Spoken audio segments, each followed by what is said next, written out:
ഞങ്ങളെ സ്പർശിക്കുകയും ചെയ്യണമേ. ഹല്ലേലൂയ ഹല്ലേലൂയ ഹല്ലേലൂയ. ഈശോയെ ആരാധന. Hallelujah hallelujah. ഞങ്ങളുടെ രോഗാവസ്ഥകളെ ഏറ്റെടുക്കണമേ എന്ന് പ്രാർത്ഥിക്കുന്നു. ഈശോയെ കൃപാസനത്തിലൂടെ കൃപാസനത്തിന്റെ മുകളിൽ നിന്ന് ഞങ്ങളോട് സംസാരിച്ച ദൈവമേ, ഇപ്പോൾ ഈ ദൈവജനത്തോട് ജോസഫിലൂടെ പ്രാർത്ഥിക്കണമേ. ഈശോയെ സംസാരിക്കണമേ എന്ന് പ്രാർത്ഥിക്കുന്നു. ഹല്ലേലൂയ.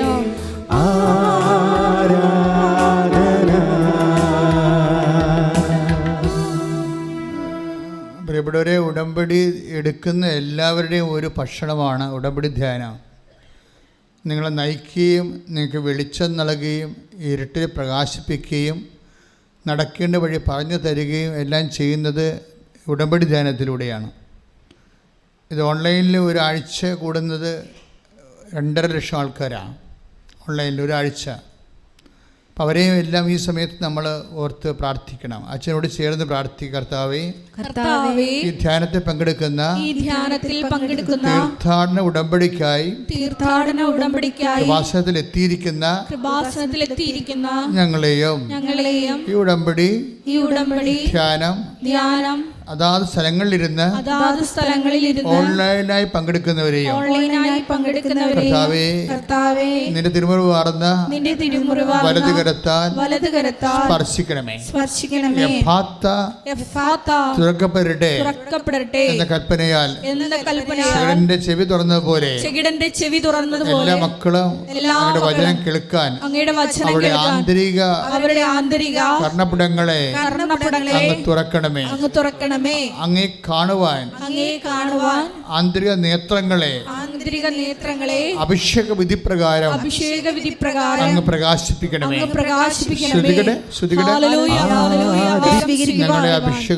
ഞങ്ങളെ അഭിഷേകം ചെയ്യണമേ. മഹത്വം ആരാധന ആരാധന.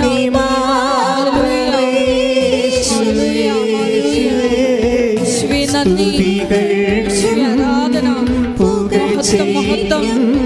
ഹല്ലേലൂയ. നന്ദി ആരാധന.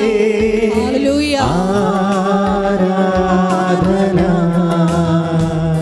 പരിശുദ്ധ പരമദിവ്യകാരുണ്യത്തിന് നേരവും ആരാധനയും സ്തുതിയും പുകഴ്ചയും ഉണ്ടായിരിക്കട്ടെ. പരിശുദ്ധ പരമദിവ്യകാരുണ്യത്തിന് നേരവും ആരാധനയും സ്തുതിയും പുകഴ്ചയും ഉണ്ടായിരിക്കട്ടെ. എൻ്റെ സഹോദരങ്ങളെ, നമ്മൾ മറ്റ് ഒത്തിരിയേറെ പ്രാർത്ഥനാ രൂപങ്ങളുമായിട്ട് നിങ്ങൾക്ക് അനുഭവ പരിചയമുള്ളതാണ്. പലപ്പോഴും നമ്മളെ പരാജയപ്പെടുത്തുന്നതും ഈ പരിചയമാണ്. മറ്റ് പ്രാർത്ഥനാ രൂപങ്ങളിൽ നമ്മൾ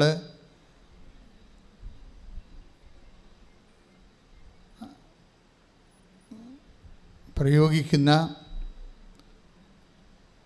അതേ ഒരു പരിചരണം തന്നെയാണ് ഉടമ്പടിയിൽ വരുന്നെങ്കിൽ നിങ്ങൾക്ക് ഉടമ്പടിയുടെ തനത് കൃപകൾ മിസ് ചെയ്യാനുള്ള സാധ്യതയുണ്ട്.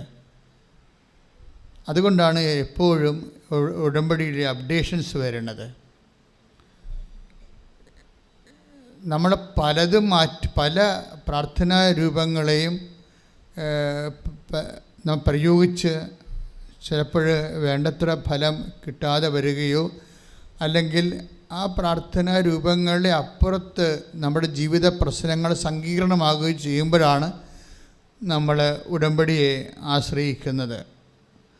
പക്ഷേ പലർക്കും ഒരു വിഷയം ഉടമ്പടിയുടെ സാക്ഷരതയുടെ ആനുപാതികമായിട്ടായിരിക്കും അതിൻ്റെ അനുഭവങ്ങൾ വരുന്നത്. ഉടമ്പടിയെക്കുറിച്ച് നമുക്കൊരു വിദ്യാഭ്യാസം വേണമല്ലോ. അത് മറ്റ് പ്രാർത്ഥന രൂപങ്ങൾ നമ്മൾ എക്സിക്യൂട്ട് ചെയ്യണ പോലെ സിമ്പിളായിട്ട് ഓപ്പറേഷൻ ചെയ്യാൻ പറ്റത്തില്ല. സിമ്പിൾ ഓപ്പറേഷൻ, ഒരു നൊവേന സിമ്പിൾ ഓപ്പറേഷനാണ്. നമ്മളെ സംബന്ധിച്ച് അവിടെ ഉപയോഗിക്കുന്നത് നമ്മുടെ നാക്ക്, നമ്മുടെ മനസ്സൊക്കെ ഉള്ളൂ, അല്ലേ? അത് പിന്നീട് അതിൻ്റെ ഫോളോ അപ്പ് ഒന്നുമില്ല. അത് പാട്ട് അല്ലെങ്കിൽ ഒരു പ്രാർത്ഥനാ രൂപമാണ്. അതിൻ്റെ നമുക്ക് കിട്ടുന്ന റിട്ടേൺസിന് ഒരു പരിധികളുണ്ട്. കാര്യം അതൊരു സിംഗിൾ എഡ്ജ് പ്രെയറാണ്. നമ്മൾ ചെയ്യുന്ന പല പ്രാർത്ഥനകളും സിംഗിൾ എഡ്ജാണ്. നിങ്ങളാണ് അതിൻ്റെ അകത്തൊരു ഓപ്പറേറ്ററായിട്ട് വരുന്നത്. ആ പ്രെയർ ഓപ്പറേറ്റ് ചെയ്യണത് നിങ്ങളാണ്. അതിൻ്റെ എഫിക്കസി ഓഫ് ദി പ്രെയർ, അതിൻ്റെ ദൈവം കേൾക്കുക അല്ലെങ്കിൽ അതിന് വിഷയം റിസൾട്ട് ഉണ്ടാക്കുക എന്നുള്ളത് അവിടെ നിങ്ങൾക്കൊന്നും ചെയ്യാനില്ല. Okay, what can you do? Nothing. അത് ദൈവത്തിൻ്റെ പരിപാലനയ്ക്ക് വിടുന്ന വിഷയമാണ്. പക്ഷേ എന്താ പ്രശ്നം വെച്ച് കഴിഞ്ഞാൽ ഉടമ്പടി വരുമ്പോൾ അങ്ങനെയല്ല. എന്താ കാര്യം? ഉടമ്പടി ഒരു മറ്റെല്ലാ പ്രാർത്ഥനയും ഒരു ഹ്യൂമൻ ഇനിഷ്യേറ്റീവായിട്ട് വന്നിട്ടുള്ള പ്രാർത്ഥനകളാണ്. ഇപ്പോൾ ജപമാല സെൻറ്റ് ഡൊമിനിക്കിലൂടെ സഭയ്ക്ക് ലഭിച്ചതാണ്. കുരിശിൻ്റെ വഴി സെൻറ്റ് ഫ്രാൻസിസ് അസീസിയിലൂടെ നമുക്ക് ലഭിച്ചതാണ്. അതുപോലെ ദിവ്യകാരുണ്യ ആരാധന ക്ലാര പുണ്യാളത്തിലൂടെ നമുക്ക് ലഭിച്ചതാണ്. അപ്പോൾ എല്ലാ കാര്യങ്ങൾക്കും ഒരു ഹ്യൂമൻ പാർട്ടിസിപ്പൻ്റ് ഉണ്ട്. അതാത് കാലത്ത് സഭ അനുഭവിച്ച ഏറ്റവും വലിയ പ്രതിസന്ധിക്കാണ് ദൈവത്തിൻ്റെ മനുഷ്യരിലൂടെ ദൈവം നമ്മളോട് സംസാരിച്ചാണത്. പക്ഷേ അതിന് ഒരു definite human participant is there. അങ്ങനെ ഒരു ഹ്യൂമൻ പാർട്ടിസിപ്പൻ്റ് ഉടമ്പടിക്കില്ല. ഉടമ്പടി ഫുൾ ആൻഡ് ഫുൾ ഡിവൈൻ ഇനിഷ്യേറ്റീവാണ്. എന്നുവെച്ചാൽ ദൈവം മുൻകൈ എടുത്തിട്ടുള്ള ഒരു പദ്ധതിയാണ്. അതാണ് ആദ്യം ഇതിനെക്കുറിച്ച് അറിയേണ്ടത്. അപ്പോൾ ദൈവം മുൻകൈ എടുത്തിട്ടുള്ള പദ്ധതി ഒന്ന്. രണ്ടാമത്തത് എന്താണ്? ഇത് വാഗ്ദാനങ്ങളിലാണ് ബേസ് ചെയ്തിരിക്കുന്നത്. മനുഷ്യന്മാരുടെ വാഗ്ദാനം എന്ന് പറയുമ്പോൾ എന്താണ്? ഈ ഫിസിക്കാലിറ്റി അല്ലെങ്കിൽ സ്പിരിച്വാലിറ്റി. മനുഷ്യന്മാർക്ക് രണ്ട് ഫാക്കൽറ്റി ഉണ്ടാവും അല്ലേ? ഒന്ന് ഫിസിക്കാലിറ്റി, ഇപ്പം നിങ്ങളുടെ വീട്, ജോലി, വിവാഹം, PR, പ്രൊമോഷൻ, അതെല്ലാം നിങ്ങളുടെ ഫിസിക്കാലിറ്റിയെ ബന്ധപ്പെട്ട രോഗസൗഖ്യം ബന്ധപ്പെട്ട കാര്യങ്ങളാണ്. ഇനി നിങ്ങളുടെ നിത്യജീവൻ എന്ന് പറയുന്നത് നിങ്ങളുടെ സ്പിരിച്വാലിറ്റിയെ ബന്ധപ്പെട്ട കാര്യങ്ങളാണ്. അപ്പോൾ രണ്ട് കാര്യങ്ങളാണ് അല്ലേ? സ്പിരിച്വൽ ആൻഡ് ഫിസിക്കലായിട്ടുള്ള. ഇതിൻ്റെ അകത്ത് ഡെഫിനിറ്റായിട്ട് എല്ലാ പ്രാർത്ഥനാ രൂപങ്ങളിലേക്കും നമ്മൾ വിളിച്ചു പറഞ്ഞ് പ്രാർത്ഥിക്കുന്നത് ഫിസിക്കാലിറ്റി പ്രാർത്ഥിക്കുന്നുണ്ട്. പക്ഷേ അതിൻ്റെ മോഡ് ഓഫ് ഓപ്പറാന്തിയെക്കുറിച്ച് ഒരു സിംഗിൾ റിസപ്ഷനിലേക്ക് നമ്മൾ ഒരു ആലപനത്തിലോ അല്ലെങ്കിൽ പ്രാർത്ഥനയിലോ ഒക്കെ ഉള്ളതാണ്. ബൈബിളിൻ്റെ ഭാഷയിൽ പറഞ്ഞാൽ ഏറ്റുപറച്ചിലാണ് അത് മെക്കാനിസം ഉള്ളത്. എന്താണ് അതിനെ ആക്ടിവേറ്റ് ചെയ്യിക്കുന്നത്? യേശു കർത്താവാണ്. റോമ 10:9 അനുസരിച്ചാണ് നമ്മൾ ചൊല്ലുന്ന പ്രാർത്ഥനയുടെ എഫിക്കസി ഇരിക്കുന്നത്. റോമ 10:9 എന്താണ്? യേശു കർത്താവാണെന്ന് പറഞ്ഞേ. യേശു കർത്താവാണെന്ന് അധരം കൊണ്ട് ഏറ്റുപറയുകയും. അധരം കൊണ്ട് ഏറ്റുപറയുന്നതാണ് ചൊല്ലണ പ്രാർത്ഥന എന്ന് പറയുന്നത് അല്ലേ? എല്ലാ പ്രാർത്ഥനകളും എഫിക്കസി ആകണത് ആ പ്രാർത്ഥനകളെല്ലാം ഒരു വാട്ടർമാർക്ക് ഉണ്ടാകണം. എന്താണത് വാട്ടർമാർക്ക്? എന്താണ്? എന്തെങ്കിലും വാട്ടർമാർക്ക് ആയാൽ പറ്റത്തില്ലേ? യേശു കർത്താവാണെന്നുള്ള അത് അതിൻ്റെ എന്താ അണ്ടർലൈൻ, അത് നമുക്ക് നട്ടെല്ലിലൂടെ സ്പൈൻ പോണ പോലെ തന്നെ നമ്മളുടെ പ്രാർത്ഥനയുടെ ഉള്ളിലൂടെ യേശു കർത്താവാണെന്നുള്ള ആ വിശ്വാസത്യം സഞ്ചരിക്കണം. യേശു കർത്താവാണെന്നുള്ള വിശ്വാസത്യം സഞ്ചരിക്കാത്ത പ്രാർത്ഥനയ്ക്ക് ഫേക്ക് പ്രെയറാണ്. എന്ന് വെച്ച് കഴിഞ്ഞാൽ അത് സുവിശേഷ വിഹിതമോ അല്ലെങ്കിൽ സഭാത്മകമോ അല്ല. കാര്യം സഭയുടെ വിശ്വാസം എന്താണ്? യേശു കർത്താവാണ്. അത് ഫസ്റ്റ് ഓപ്പറേഷൻ ആയുള്ളൂ. ഈ ചൊല്ലണ പ്രാർത്ഥനകൾക്കെല്ലാം ഈ എന്തുകൊണ്ടാണ് ഉടമ്പടി മറ്റ് പ്രാർത്ഥനകളും തമ്മിൽ വ്യത്യാസപ്പെട്ടിരിക്കണമെന്ന് വെച്ച് കഴിഞ്ഞാൽ, ഉടമ്പടി സാധാരണ പ്രാർത്ഥനയിലെല്ലാം വരണത് യേശു കർത്താവാണെന്നുള്ള ആ വാട്ടർ മാർക്കോട് കൂടി നമ്മൾ അതിനെ നമ്മുടെ ശബ്ദം കൊണ്ട് അല്ലെങ്കിൽ നാക്ക് കൊണ്ട് ഓപ്പറേറ്റ് ചെയ്യുകയാണ്.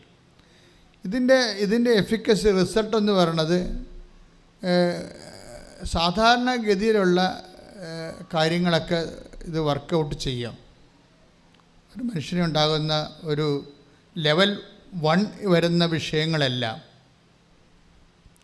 അത് കൈകാര്യം ചെയ്യും. പിന്നെ ടൈം അതിൻ്റെ അകത്ത് ഒന്നും ചെയ്യാൻ പറ്റത്തില്ല. ടൈമിൻ്റെ കാര്യത്തിൽ അത് സമയമാണല്ലോ ഇതിനകത്ത് വില്ലനായിട്ട് പ്രവർത്തിക്കുന്നത് ഇല്ലേ?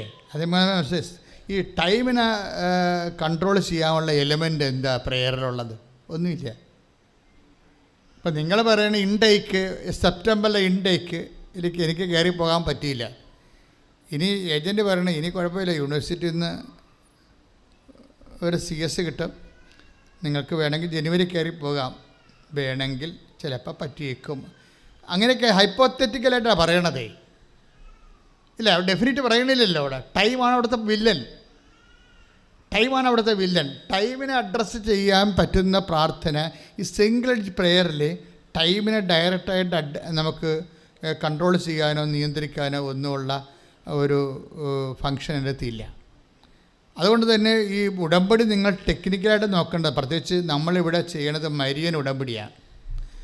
മരിയൻ ഉടമ്പടി എന്ന് പറയുമ്പോൾ അത് ടൈം കൺട്രോൾഡ് പ്രെയറാണ്. കൺട്രോൾ എന്ന് വെച്ച് കഴിഞ്ഞാൽ ഇപ്പോൾ ഈശോയുടെ തിരുസ്ഥനി അമ്മ എന്താ പറയണത്? എൻ്റെ സമയം ഇനിയും, സമയമല്ലേ അവിടുത്തെ പ്രശ്നം അല്ലേ? എൻ്റെ സമയം ഇനി സമാഗതമായിട്ടില്ല. അപ്പോൾ ആ കാനായിലെ കുടുംബത്തിന് ഭൗതികമായ ഒരു ആവശ്യം നടക്കാനോ നടക്കാതിരിക്കാനോ സാധ്യതയുണ്ട്. ചിലപ്പോൾ നടന്നേക്കും, ചിലപ്പോൾ ആവശ്യത്തിന് ഉപകരിക്കത്തില്ല. കല്യാണം കഴിഞ്ഞാൽ പിന്നെ വീഞ്ഞിൻ്റെ ആവശ്യമില്ലല്ലോ. മനസ്സിലായോ? ടൈം അവിടെ പ്രാധാന്യം ആകണം. അതുകൊണ്ടാണ് ഓരോ കാര്യങ്ങൾ അതിൻ്റെ ടൈമിൽ നടക്കണം. അപ്പോൾ ഈ ടൈമിനെ കൺട്രോൾ ചെയ്തുകൊണ്ടാണ് അമ്മ ഈ വിഷയം പറയണത്. എന്താണ്? അവൻ പറയണത് പോലെ ചെയ്യുക. മനസ്സിലായി? ചൊല്ലുകയല്ല. അത് എപ്പോഴും കൃത്യമായിട്ട് മനസ്സിലാക്കണം. അതായത് ടെക്നിക്കായിട്ട് ഇത് പഠിച്ച് ആക്ടിവേറ്റ് ചെയ്യുമ്പോഴാണ് ഇതിൻ്റെ ഫുൾ റിസൾട്ട് വരണത്. അതായത് ഇപ്പോൾ ഉദാഹരണത്തിന് നിങ്ങൾ കാര്യങ്ങളൊക്കെ അറിയാമായിരിക്കും. അച്ഛൻ പറയുന്ന കാരണം കാര്യങ്ങളറിയാം, പക്ഷെ കാര്യങ്ങൾ അറിഞ്ഞിട്ട് കാര്യമില്ല. അത് എക്സിക്യൂഷൻ ലെവലിൽ അതിൻ്റെ പ്രയോഗപരതയിലേക്ക് കൊണ്ടുവരണം. എന്താണെന്ന് വെച്ച് കഴിഞ്ഞാൽ കാര്യങ്ങൾ അറിയാമെന്ന് വെച്ച് കഴിഞ്ഞാൽ, ഇപ്പോൾ കഴിഞ്ഞ ദിവസം നെവിൻ ജോസഫ്, അങ്ങനെ അതൊരു മോഡൽ സാക്ഷ്യമാണ്. നെവിൻ ജോസഫ് കക്കനാടുള്ള ആളാണ്. നെവിൻ ജോസഫ് അയാളുടെ ഒരു സാക്ഷ്യമാണ് മോഡലായിട്ട് വന്നിരിക്കുന്നത് ഈ ആഴ്ചയിൽ. അയാളുടെ ബൈ പ്രൊഫഷൻ അങ്ങ് മനുഷ്യൻ ഒരു കമ്പ്യൂട്ടർ സയൻറ്റിസ്റ്റാണ്, IT സയൻറ്റിസ്റ്റ് എന്ന് പറയുമ്പോൾ IT മേഖലയിൽ മാസ്റ്റർ ഡിഗ്രി കഴിഞ്ഞിട്ട് പിന്നീട് അദ്ദേഹം ഒരു അമേരിക്കൻ ബാങ്കിൻ്റെ സെക്യൂരിറ്റി സോഫ്റ്റ്വെയർ സിസ്റ്റത്തിൽ വർക്ക് ചെയ്യുന്ന ആളാണ്. അപ്പോൾ സെക്യൂരിറ്റി സോഫ്റ്റ്വെയർ സിസ്റ്റത്തിൻ്റെ അവസ്ഥ അറിയാമല്ലോ. അതിന് സോഫ്റ്റ്വെയർ എപ്പോഴും അപ്ഡേറ്റ് ചെയ്തുകൊണ്ടിരിക്കും അവർ. കാര്യം സെക്യൂരിറ്റി പ്രോബ്ലമാണ്. ഹാക്കേഴ്സ് ഉണ്ടല്ല, ബാങ്കിലൊക്കെ ഹാക്കേഴ്സ് കയറിയാനുള്ള അവസ്ഥ എന്തായിരിക്കും? ആ ബാങ്ക് പൂട്ടേണ്ടി വരും. അതിന് അവരെന്നാ ചെയ്യും? അവരെപ്പോഴും ഇതിന് അപ്ഡേറ്റ് ചെയ്തുകൊണ്ടിരിക്കും. അതിനെന്ത് ചെയ്യും? ഒരു റിസർച്ച് വിങ് എപ്പോഴും ഉണ്ടാകും IT മേഖലയിൽ. പുതിയ സോഫ്റ്റ്വെയർ, ഇപ്പോൾ നമ്മൾ വാട്സപ്പൊക്കെ നോക്കുമ്പോൾ എൻഡ് ടു എൻഡ് എൻക്രിപ്റ്റ് എന്നൊക്കെ പറയത്തില്ലേ, അല്ലേ? പക്ഷേ അങ്ങനെ പറഞ്ഞാലും പോലീസ് ഡീകോഡ് ചെയ്യുന്നുണ്ട്. അത് നിങ്ങളൊരു പ്രതിയാണ്, നിങ്ങളെ പിടിച്ചെടുത്ത് കഴിഞ്ഞാൽ നിങ്ങളുടെ വാട്സപ്പ് അപ്പം ഡീകോഡ് ചെയ്തിരിക്കും. അതാണ് വിഷയം. അപ്പോൾ അതുപോലെ തന്നെ ഒരു സിസ്റ്റമാണ് ബാങ്കിൻ്റെ സെക്യൂരിറ്റി സിസ്റ്റം. ഇവിടെയാണ് ഇദ്ദേഹത്തിന് ജോലി. പക്ഷേ ബാങ്ക് സോഫ്റ്റ്വെയർ അപ്ഡേറ്റ് ചെയ്ത് അത് കോംപ്ലിക്കേറ്റഡ് ആയിപ്പോയി ഭയങ്കര. നമുക്കറിയാം, കോർപ്പറേറ്റ് കമ്പനികൾ അല്ലെങ്കിൽ പ്രോജക്റ്റ് ആയിട്ട് നമ്മൾ ജോലി ചെയ്യും. ഇപ്പം നമുക്കിവിടെയൊക്കെ സർക്കാർ സർവീസിൽ കയറിയ 58 വയസ്സ് വരെയൊക്കെ നമുക്ക് വർക്ക് ചെയ്യാമല്ലോ. ഇപ്പോൾ യൂറോപ്യനിലെ കൺട്രീസിൽ പലപ്പോഴും വരണത് പ്രോജക്റ്റ് വർക്കല്ലേ. 5 കൊല്ലത്തേക്ക് എഗ്രിമെൻ്റ് പ്രകാരം വർക്ക് ചെയ്യുന്നു. പിന്നെ ഏജ് ഓവറായി കഴിഞ്ഞാൽ നിങ്ങളെ മാക്സിമം അവർ മാറ്റാൻ നോക്കും. അവർ ഏജ് ഓവറായിട്ട് ആൾക്കാരെ ഡിസ്മിസ് ചെയ്യുന്നതിന് പകരമാണ് അവർ പരീക്ഷ വെക്കണത്. എപ്പോഴും ടെസ്റ്റ് എന്ന് പറയത്തില്ല. 5 കൊല്ലം കൂടുമ്പോൾ ടെസ്റ്റ്. ആ ടെസ്റ്റിന് നമ്മൾ കയറി പറ്റില്ല എന്നുണ്ടെങ്കിൽ നമ്മൾ ഔട്ടാണ്. കാരണം എഗ്രിമെൻറ്റ് കഴിഞ്ഞു. ദാറ്റ് മീൻസ് നമ്മുടെ കുഞ്ഞുങ്ങളെല്ലാം വെള്ളത്തിലാവും. കുഞ്ഞുങ്ങൾ പഠിക്കണമെങ്കിൽ അവരുടെ പഠനം വെള്ളത്തിലാവും. അപ്പോൾ കൊച്ചു കാര്യമല്ല, ചെറിയ കാര്യമല്ല. ജോലി പോയാൽ പിന്നീട് വേറൊരു സ്ഥലത്ത് ജോലി കിട്ടണമെങ്കിൽ ഇവിടെ എന്താ ജോലി പോയെന്ന് പറയേണ്ടി വരും. അപ്പോൾ സ്വാഭാവികം അത് നെഗറ്റീവായിരിക്കും, പോസിറ്റീവ് ഒരിക്കലും പറയത്തില്ല. എനിക്ക് സൗകര്യമില്ലാത്ത കൊണ്ട് ഇട്ടൊഴിച്ച് പോകുന്നു പറഞ്ഞാലും നെഗറ്റീവല്ലേ? അതാണ് സംഭവം. അവിടുന്ന് തല ഊരി പോകുന്ന അവരെ ഡിസ്മിസ് ചെയ്താലും സസ്പെൻഡ് ചെയ്താലും അവരിപ്പോൾ ജോലിയില്ല, പ്രോജക്റ്റ് തീർന്നു പറഞ്ഞാലും എല്ലാം ഡിസ്മിസിൻ്റെ ഫലമാണ്. അപ്പോൾ ഈ ചെറിയ കാര്യമല്ല ഈ വിഷയം, ഭയങ്കര സീരിയസാണ്, ലൈഫ് ത്രെട്ടണിങ് ആയിട്ടുള്ള വിഷയമാണത്. അപ്പോൾ ഈ മനുഷ്യന് ആ ജോലി നഷ്ടപ്പെട്ടിട്ട് രണ്ടാമത് അപ്ഡേറ്റ് ചെയ്യാൻ പറഞ്ഞിരിക്കുകയാണ്. അപ്ഡേറ്റ് ചെയ്യണമെങ്കിൽ പുള്ളിക്കാരൻ വന്ന് ഉടമ്പടി ചെയ്യും. അതാണ് രസം. അപ്ഡേറ്റ് ചെയ്യണമെങ്കിൽ അദ്ദേഹത്തിന് അറിയാം ഇത് റിസ്കി ഫാക്ടറാണ്, രക്ഷപ്പെടാനുള്ള സാധ്യത വല്ല 10-40%. അതുകൊണ്ട് ദൈവം കൂടെ ഇല്ലെങ്കിൽ കുഞ്ഞുങ്ങളെ പട്ടിണിയാകും. അതൊക്കെ പുള്ളിക്കറിയാം. ഹിസ് ഒരു ബേസിക് കാത്തലിക്കാണ് അയാൾ. പക്ഷേ ഉടമ്പടി ചെയ്തിട്ടും അദ്ദേഹത്തിൻ്റെ സാക്ഷ്യം ഞാൻ കേട്ടപ്പോഴേക്കും അങ്ങനെ തോന്നിയത് അയാൾ തോറ്റുപോയി പരീക്ഷയ്ക്ക്. അത് നിങ്ങൾ ശ്രദ്ധിക്കണം. That is my point. ഒത്തിരിയേറെ കാര്യങ്ങൾ എന്നാൽ വളരെ ഉടമ്പടി നിങ്ങൾ ഇപ്പോൾ കേൾക്കുന്ന പോലെ തന്നെ സിസ്റ്റമാറ്റിക്കായിട്ട് പഠിച്ച് അത് പ്രയോഗത്തിൽ വരുത്തുന്ന ആളാണ്. പക്ഷേ ഉടമ്പടി ഇയാൾ ചെയ്തിട്ടും ഉടമ്പടിയുടെ കാര്യങ്ങളെല്ലാം ഭംഗിയായിട്ട് ആൾ നിർവഹിക്കുന്നുണ്ട്. ചൊല്ലുന്ന സംഭവം ഇതിൻ്റെ 20% ഉള്ളത് പുള്ളിക്കറിയാം, ബാക്കി 80% ചെയ്യുന്ന കാര്യങ്ങളാണെന്നറിയാം. ഇതൊക്കെ ഇങ്ങനെ അറിഞ്ഞിട്ടും പുള്ളി പരീക്ഷയ്ക്ക് തോറ്റുപോയി. പരീക്ഷയ്ക്ക് തോറ്റുപോയെന്ന് വെച്ചാൽ നമ്മൾ 8ാം ക്ലാസ്സിനും 10ാം ക്ലാസ്സിനും തോക്കണ പോലെ അല്ല പരിപാടിയല്ലേ ഇത്. ജീവിതം പോവുകയാണ് അങ്ങോട്ട്.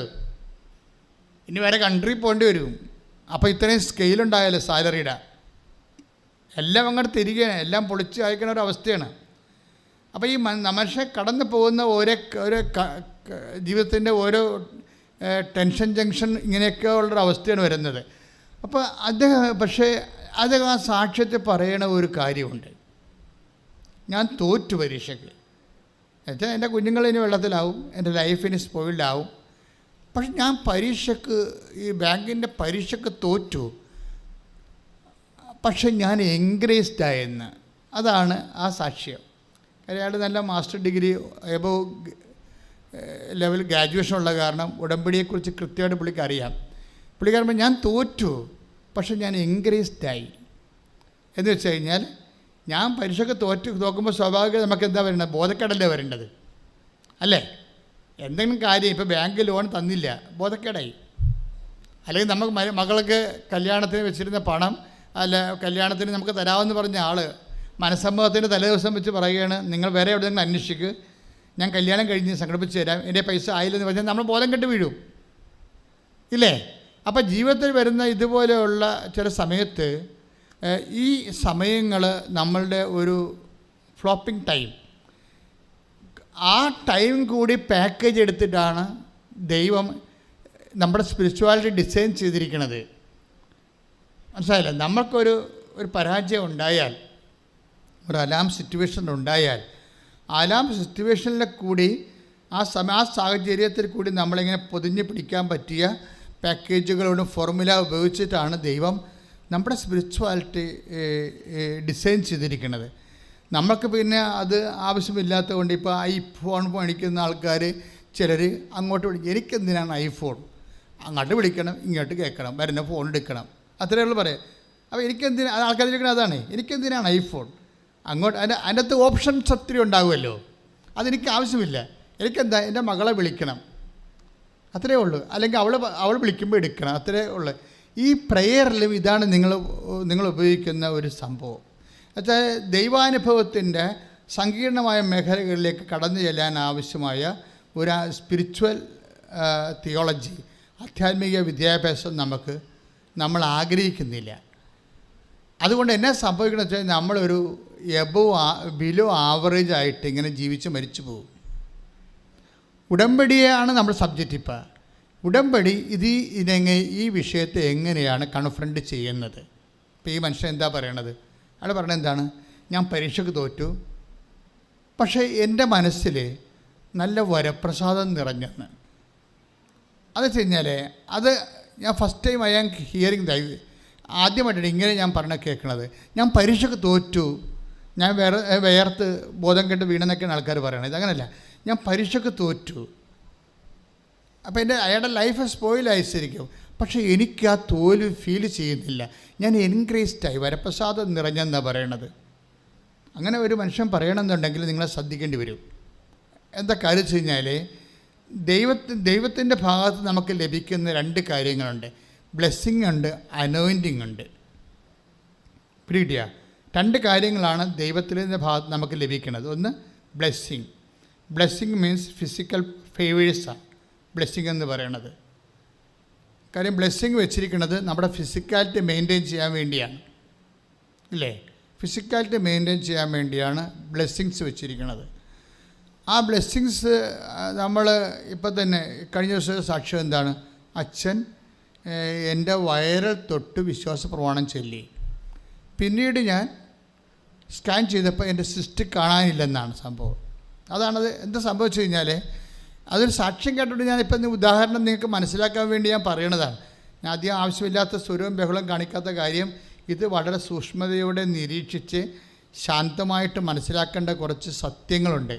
ഇതറിഞ്ഞാൽ മാത്രമേ നിങ്ങൾക്കിത് നല്ല ശരിക്കും നിങ്ങൾക്കിതിൻ്റെ അകത്ത് ഏണിങ്സ് ഉണ്ടാക്കാൻ പറ്റത്തുള്ളൂ, നല്ല വരുമാനം ഉണ്ടാക്കാൻ പറ്റത്തുള്ളൂ. കാര്യം ഇതൊരു ടെക്നിക്കൽ പ്രെയറാണ്.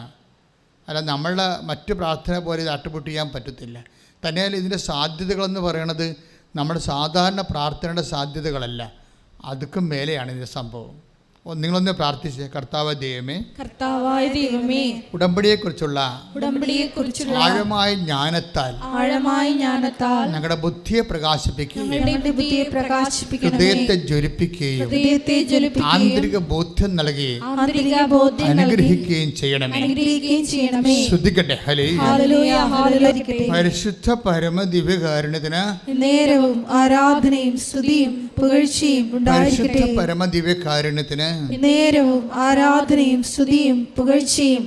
മനുഷ്യൻ്റെ സാക്ഷ്യത്തെ ഒന്ന് കമൻ്റ് ചെയ്താൽ നോക്കിയാൽ അതായത് ഇദ്ദേഹം പറയണത് ഞാൻ പരീക്ഷയ്ക്ക് തോറ്റു. അപ്പോൾ തോക്കുമ്പോൾ ശരിക്കും പറഞ്ഞാൽ ഒരു പ്രഷർ കയറി ഈ ആ മനുഷ്യന് ബോധം കിടണ്ട. കാര്യം കുഞ്ഞുങ്ങൾ പട്ടിണിയാവും, എല്ലാ തരത്തിലും ബ്ലോക്കാണ്.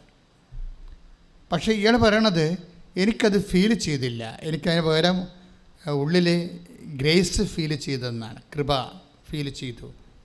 വെച്ച് കഴിഞ്ഞാൽ തോറ്റതായിട്ട് തോന്നിയില്ല. അത് എന്തുകൊണ്ടാണ്? അതിനാണ് നമ്മളെ ബൈബിളിൽ അഭിഷേകം എന്ന് പറയണത്. മനസ്സിലായില്ലേ? അഭിഷേകം എന്ന് പറയുന്നത് നമ്മുടെ രാജാക്കന്മാരുടെ തല എണ്ണ ഒഴിക്കണ പരിപാടിയല്ലേ. ബൈബിളിൽ അഭിഷേകം എന്ന് പറഞ്ഞാൽ ആന്തരികമാണ്, ബാഹ്യമല്ല. ദൈവികമായ പ്രസൻസ് ഓഫ് ഗോഡാണ് വർക്ക് ചെയ്യണത്. ദൈവത്തിന് ദൈവം നമുക്ക് എപ്പോഴും നമ്മൾ ശ്രദ്ധിക്കേണ്ട കാര്യം, ഈ ഉടമ്പടി ദൈവത്തെ സമീപിക്കുന്ന രീതിയുണ്ട്. അത് പക്ക ബിബ്ലിക്കലാണ്. ദൈവം ആരാണ്? ഈസ് എ പേഴ്സൺ, അല്ലേ? പിന്നെന്താണ്?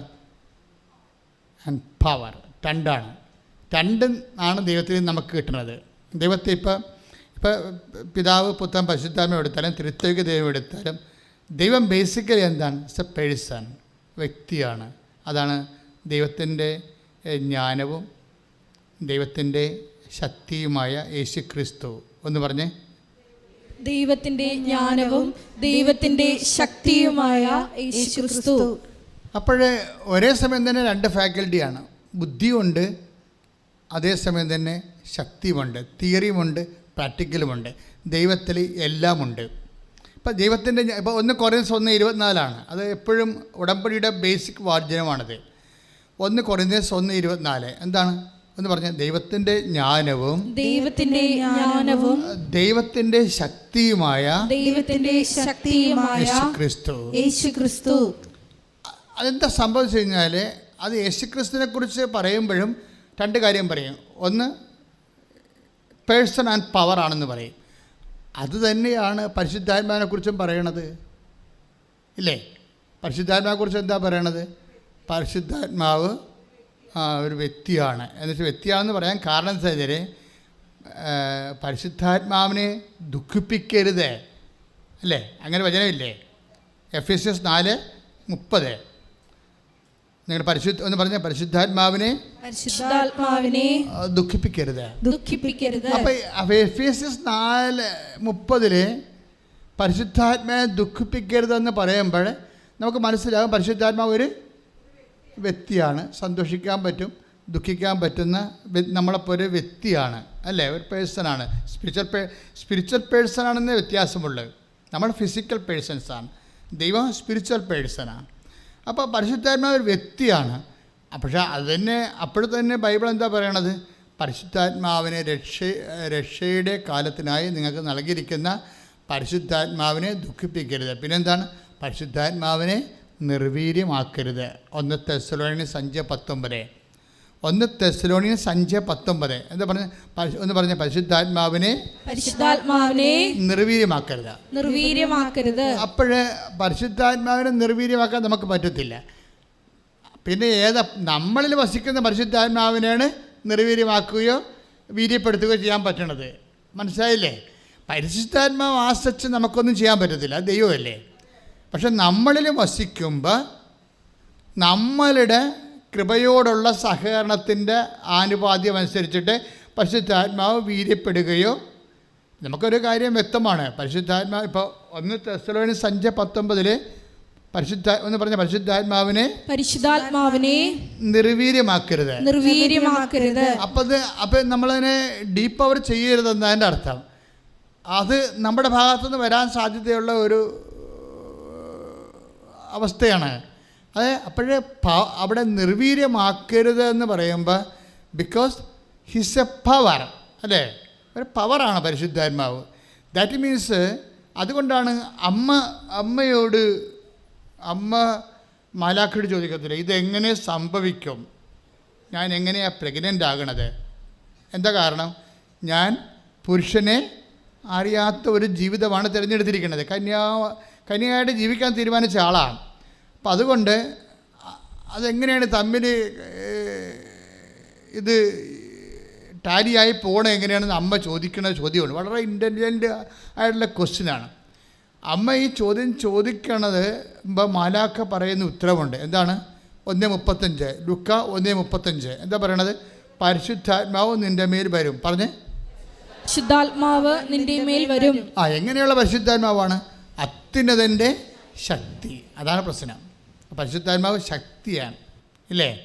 അപ്പോൾ പരിശുദ്ധാത്മാവ് ശക്തിയായത് കാരണം അത് നമ്മുടെ മേൽ വരാൻ പറ്റുന്ന രീതിയിലേക്കാണ് ദൈവം അതിനെ പരിശുദ്ധാത്മാവിനെ മോഡുലേറ്റ് ചെയ്തിരിക്കുന്നത്. നമ്മളിൽ വസിക്കാൻ പറ്റുന്ന രീതിയിൽ. അപ്പോൾ നമ്മളിൽ വസിക്കാൻ പറ്റുന്ന രീതിയിലല്ലേ ഈശോയെ മോഡുലേറ്റ് ചെയ്തത്. ദിവ്യകുർബാന അങ്ങനെയല്ലേ വസിക്കണത്, അല്ലേ? ദിവ്യകുർബാനയിൽ വസിക്കുന്നത് നമ്മൾ ഈശോയല്ലേ നമ്മളിൽ വസിക്കണത്, പേഴ്സണല്ലേ വസിക്കണത്. അതുപോലെ തന്നെ പരിശുദ്ധാത്മാവും നമ്മളിൽ വസിക്കാൻ പറ്റുന്ന രീതിയിലേക്ക് അതിനെ റീഫോം ചെയ്യും. ഇപ്പം എല്ലായിടത്തും കറണ്ടുണ്ട്, അല്ലേ? ഇപ്പോൾ ചില സ്കെയിലൊക്കെ വെച്ച് നമ്മൾ ഉരക്കുമ്പോൾ പേപ്പറൊക്കെ ചാടി പിടിക്കും. അതിൻ്റെ അകത്ത് ഒരു ഇന്നേറ്റ് എനർജി ഉണ്ട്, അല്ലേ? അപ്പോൾ കറണ്ടാണ്, ഇലക്ട്രിസിറ്റിയാണ്. പക്ഷേ സ്കെയിലിൻ്റെ ഉള്ളിലിരിക്കണം, ഉരച്ച് കഴിഞ്ഞ് പിടിക്കുമ്പോഴാണ് മുടിയൊക്കെ പറന്ന് പിടിക്കണം, കണ്ടിട്ടില്ലേ? അപ്പോൾ അതിൻ്റെ അകത്തൊരു ഇന്നേറ്റ് ഉണ്ട്. പിന്നെ ഇതിൻ്റെ അകത്തൊരു എനർജി, ഈ ഫാനിൻ്റെ അകത്തൊരു എനർജി ഉണ്ട്. അതെന്താണ്? അത് സ്റ്റാറ്റിക്കായിട്ടുള്ള എനർജിയാണ്. അത് ഫാനിൻ്റെ ഡൈനാമിക്സിൽ വർക്ക് ചെയ്ത് കഴിയുമ്പോൾ അത് കൈനറ്റിക്കായിട്ട് മാറും, അല്ലേ? യാന്ത്രികോർജ്ജമായിട്ട് അതെങ്ങനെ മാറും. ഇത് വർക്ക് ചെയ്യുന്ന വ്യത്യസ്തമായ രീതികളിലാണ് വർക്ക്. ഇതുപോലെ മനുഷ്യന്മാരിൽ വസിക്കാൻ പറ്റുന്ന രീതിയിലേക്ക് കർത്താവ് ഒരു ക്രമീകരണം നടത്തിയിട്ടുണ്ട്. നിങ്ങൾ ദൈവം ചെയ്തിരിക്കുന്ന വലിയ കാര്യങ്ങൾ ചിന്തിക്കണം. ദൈവം നമ്മൾക്ക് പരിശുദ്ധാത്മാവിനെ, നമ്മൾക്ക് താങ്ങാൻ പറ്റാത്ത പരിശുദ്ധാത്മാവിനെ നമുക്ക് ഉൾക്കൊള്ളാൻ പറ്റുന്ന രീതിയിലേക്ക് ദൈവം ക്രമീകരിച്ച് തന്നിരിക്കണില്ലേ? അതിനൊക്കെയാണ് നമ്മൾ ദൈവത്തിന് നന്ദി പറയേണ്ടത്. അല്ലാതെ ഞാൻ IELTS ജയിച്ചെന്ന് പറഞ്ഞുള്ള കാര്യത്തിന് മാത്രമല്ല നന്ദി പറയേണ്ടത്. ദൈവം നമ്മളിലേക്ക് എന്തുമാത്രം താഴ്ന്നെന്ന് നമുക്കറിയത്തില്ല. അതായത് ഒരു മനുഷ്യനെ വസിക്കുന്ന രൂപത്തിലേക്ക് ഈ ത്രിത്വത്തെ, ലോകത്തെ നയിച്ച് ഭരിക്കുന്ന ദൈവികമായ ശക്തിയായ പരിശുദ്ധാത്മാവിനെ നമ്മൾക്ക് പറ്റുന്ന പരുവത്തിലേക്ക് കൺവേർട്ട് ചെയ്തെടുത്തിരിക്കുകയാണ്. ഭയങ്കര കൺവേർഷൻ അവിടെ നടന്നിരിക്കുന്നത്. ഒന്ന് പ്രാർത്ഥിക്കുക. കർത്താവായ ദൈവമേ, ദൈവം വ്യക്തിയും ശക്തിയും ഞങ്ങൾ വസിക്കാൻ പറ്റുന്ന രീതിയിൽ ഞങ്ങൾക്ക് വേണ്ടി ക്രമീകരിച്ച് ദൈവം ചെറുതായതിനെ ഓർത്ത് അതിന് ദൈവത്തെ പ്രേരിപ്പിച്ച അവിടുത്തെ അനന്തമായ സ്നേഹത്തെ ഓർത്തും ഞങ്ങൾ നന്ദി പറയുന്നു. എല്ലാ മാലാഖമാരുടെ കൂടെ നന്ദി പറയുന്നു. മനുഷ്യരാശിക്ക് വേണ്ടി നന്ദി പറയുന്നു. ശ്രുതികട്ടെ. അപ്പോൾ എന്ത് സംഭവിച്ചു കഴിഞ്ഞാൽ ഈ മനുഷ്യന് പരിശുദ്ധാത്മാവ് അദ്ദേഹത്തെ വിട്ടുപിരിയുക. അയാളെ പരീക്ഷക്കതേ തോറ്റുള്ളൂ, പക്ഷെ പരിശുദ്ധാത്മാവ് വിട്ടുപിരിഞ്ഞിട്ടില്ല. അതാണ് ഇതിനകത്ത് മെയിൻ പോയിൻ്റ്. മനസ്സിലായില്ലേ? രോഗം വരാം, പക്ഷെ പരിശുദ്ധാത്മാവ് വിട്ടുപിരിയരുത്. നമ്മളൊരു വിഷയത്തിൽ പരാജയപ്പെടാം. ചിലപ്പോൾ നിങ്ങളുടെ visa we are very sorry to tell you എന്നൊക്കെ പറഞ്ഞ് സായിപ്പ് ഡിപ്ലോമാറ്റിക്കായിട്ട് നിങ്ങൾക്ക് കത്ത് കിട്ടും. സംഭവം നടക്കത്തില്ലെന്നാണ് പറയണത്. അവർ നല്ലവണ്ണം സംസാരിക്കാൻ അറിയാവുന്ന കാരണം ഭയങ്കര സ്വാപ്പിട്ടാണ് അവർ നമുക്ക് റിജക്റ്റ് ചെയ്ത കാര്യം നമ്മളോട് പറയണത്. കാര്യം അവരുടെ രീതി അതാണ്. ആളെ കൊല്ലാൻ തന്നെ കസേര ഇരുത്തി പതുക്കെ ഷോക്ക് ചെയ്ത് കൊല്ലുന്ന പാർട്ടിയല്ലേ. ആൾക്ക് നമ്മളാണെങ്കിൽ പിടിച്ച് തൂക്കിക്കൊല്ലു. അപ്പോൾ അവർ കൊല്ലണ രീതികൾക്ക് വ്യത്യാസമുണ്ടെന്ന് പറയാം. അവർ പറഞ്ഞിരിക്കണത് ഇതാണ്, നടക്കത്തില്ല, വേറെ രാജ്യം അന്വേഷിക്കാനാണ് പറഞ്ഞിരിക്കുന്നത്. പക്ഷെ പറയുമ്പോൾ അവർ ആദ്യം പഞ്ഞി വെച്ച് തൂത്ത് സ്പിരിറ്റ് കൊണ്ട് തൂത്ത് ഞാൻ കുത്താൻ പോകണമെന്ന് പറഞ്ഞ് എന്നിട്ട് കുത്തി അങ്ങനെയൊക്കെ ചെയ്യത്തുള്ളൂ. അല്ലാത്തവരോ നേരിട്ട് കുത്തും, അത്രേ ഉള്ളൂ. അപ്പോൾ സംഭവം നടക്കണ രണ്ട് കുത്ത് തന്നെയാണ്. അപ്പോൾ എന്താ പ്രോബ്ലം എന്ന് വെച്ച് കഴിഞ്ഞാൽ ഇത് കേൾക്കുമ്പോൾ നമുക്ക് ഷോക്കാവും ഇല്ലേ? നമ്മുടെ വിസ റിജക്റ്റ് ചെയ്തെന്ന് കേൾക്കുമ്പോഴേ ഷോക്കാവും. ഈ ഷോക്ക് അബ്സോർബ് ചെയ്യാൻ മിനിമം ഹോളി സ്പിരിറ്റിനെ നമ്മൾ നിലനിർത്തിക്കൊണ്ടിരിക്കണം. പറഞ്ഞ മനസ്സിലായില്ലേ? ഇപ്പോൾ അയാൾ അയാൾക്ക് ഷോക്ക് അടുപ്പിക്കാൻ പറ്റിയില്ലല്ലേ? നെവിൻ ജോസഫിനെ ഷോക്ക് അടുപ്പിക്കാൻ പറ്റിയില്ല. അയാൾ പരീക്ഷയ്ക്ക് തോറ്റു. അയാൾ എന്താ പറയണത്? ആസിഫ് ഞാനതിൽ ജയിച്ച പോലെ എനിക്ക് തോന്നിയെന്നാണ് പറയണത്. എനിക്ക് ഐ ആം ഇൻക്രീസ്ഡാണ്. ഇത് മിനിമം ഹോളി സ്പിരിറ്റ് കീപ്പ് ചെയ്യുമ്പോൾ ഉണ്ടാകുന്ന വിഷയമാണ്. എൻ്റെ മക്കൾ, നിങ്ങളുടെ ലക്ഷ്യമുണ്ടല്ലോ, നിങ്ങൾ ഈ പറയുന്ന ഉടമ്പടിയിൽ വെച്ചിരിക്കുന്ന കാര്യങ്ങൾക്ക് പ്രൈമറി ഇമ്പോർട്ടൻസ് കൊടുക്കുന്നത് നിങ്ങൾക്ക് അതിൻ്റെ ഗുണദോഷങ്ങളിൽ ചിലപ്പോൾ സുഖമോ സന്തോഷമോ അനുഭവിക്കാനുള്ള സാധ്യതയുണ്ട്. അതിൽ ആ ഒരു ലെവലിൽ നിങ്ങൾ മാറിയിട്ട് പരിശുദ്ധാത്മാവിനെ കീപ്പ് ചെയ്യാൻ നോക്കണം. കർത്താവ് നൽകിയ വചനം ഇതാണ്, ഫിലിപ്പിയർ 4:11. എനിക്കെന്താണ് കുറവുള്ളത് കൊണ്ടല്ല ഞാനിത് പറയണത്. പിന്നെന്താ? ഏത് സാഹചര്യത്തിലും സംതൃപ്തിയോടെ കഴിയാൻ ഞാൻ പഠിച്ചിട്ടുണ്ട്. Praise the Lord. Hallelujah. ഞാൻ പഠിച്ചിട്ടുണ്ടെന്ന് പറഞ്ഞാലേ അയാളെ അങ്ങേരെ പഠിപ്പിച്ചിട്ടുണ്ടെന്ന് എൻ്റെ അർത്ഥം. കാര്യം പഠിക്കണ കാര്യമൊക്കെ ദൈവത്തിൻ്റെ ഒരു പരിപാടിയാണ്. നിങ്ങൾ ദൈവത്തോട് പറയണം, അവരെല്ലാവരും ദൈവത്താൽ പഠിപ്പിക്കപ്പെടും. 6:45 ഒന്ന് വായിച്ചേ. 6:45 യോഹന്നാൻ. ശ്രുതികടെ അല്ല ഞാനിത് പറയുന്നത് പറഞ്ഞ് കാരണം ഏത് സാഹചര്യത്തിലും സംതൃപ്തിയോടെ കഴിയാൻ ഞാൻ പഠിച്ചിട്ടുണ്ട്. That means അങ്ങേരെ ദൈവം പഠിപ്പിച്ചിട്ടുണ്ട് എന്നാ പറയണ. കൈയിടിച്ച് കർത്താവിനെ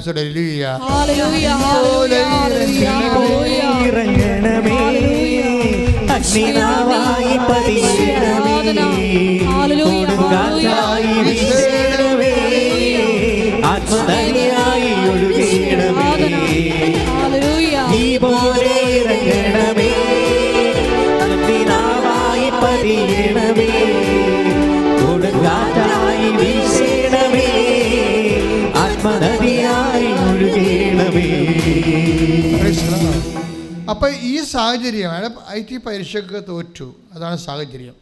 പക്ഷേ ഫിലിപ്പിയർ 4:11 ഇവിടെ വർക്കൗട്ട് ചെയ്തത് എന്താണ്? ആ സാഹചര്യത്തിൽ അയാൾക്ക് സംതൃപ്തിയുണ്ട്. എന്താണ്? അത് അയാളെ പഠിപ്പിച്ചിരിക്കുകയാണ്. ആരാണ് പഠിപ്പിച്ചിരിക്കുന്നത്? ദൈവം പഠിപ്പിച്ചിരിക്കുകയാണ്. എന്താ കാര്യം? ഗ്രേസ് ഫീൽ ചെയ്യുന്നുണ്ട്. എൻ്റെ മക്കൾ, നമ്മളെന്ത് സംഭവിച്ചത്? നമ്മളുടെ സ്പിരിച്വാലിറ്റി നിങ്ങൾ ഡിസൈൻ ചെയ്തിരിക്കുന്നത് ഒരു നല്ലതുപോലെ കാര്യങ്ങളൊക്കെ സംഭവിച്ചാൽ നമ്മളിങ്ങനെ ചിരിച്ചും സന്തോഷിച്ചൊക്കെ നടക്കും. പക്ഷേ നെഗറ്റീവ് ഹാപ്പൻ ചെയ്താൽ നെഗറ്റീവ് നമ്മുടെ സ്പിരിച്വാലിറ്റി അഡ്രസ്സ് ചെയ്യുന്നില്ല. അതാണൊരു പ്രശ്നം. പക്ഷേ biblical spirituality actually we will focus upon the negatives. അയാൾ പറഞ്ഞു കേട്ടില്ലേ?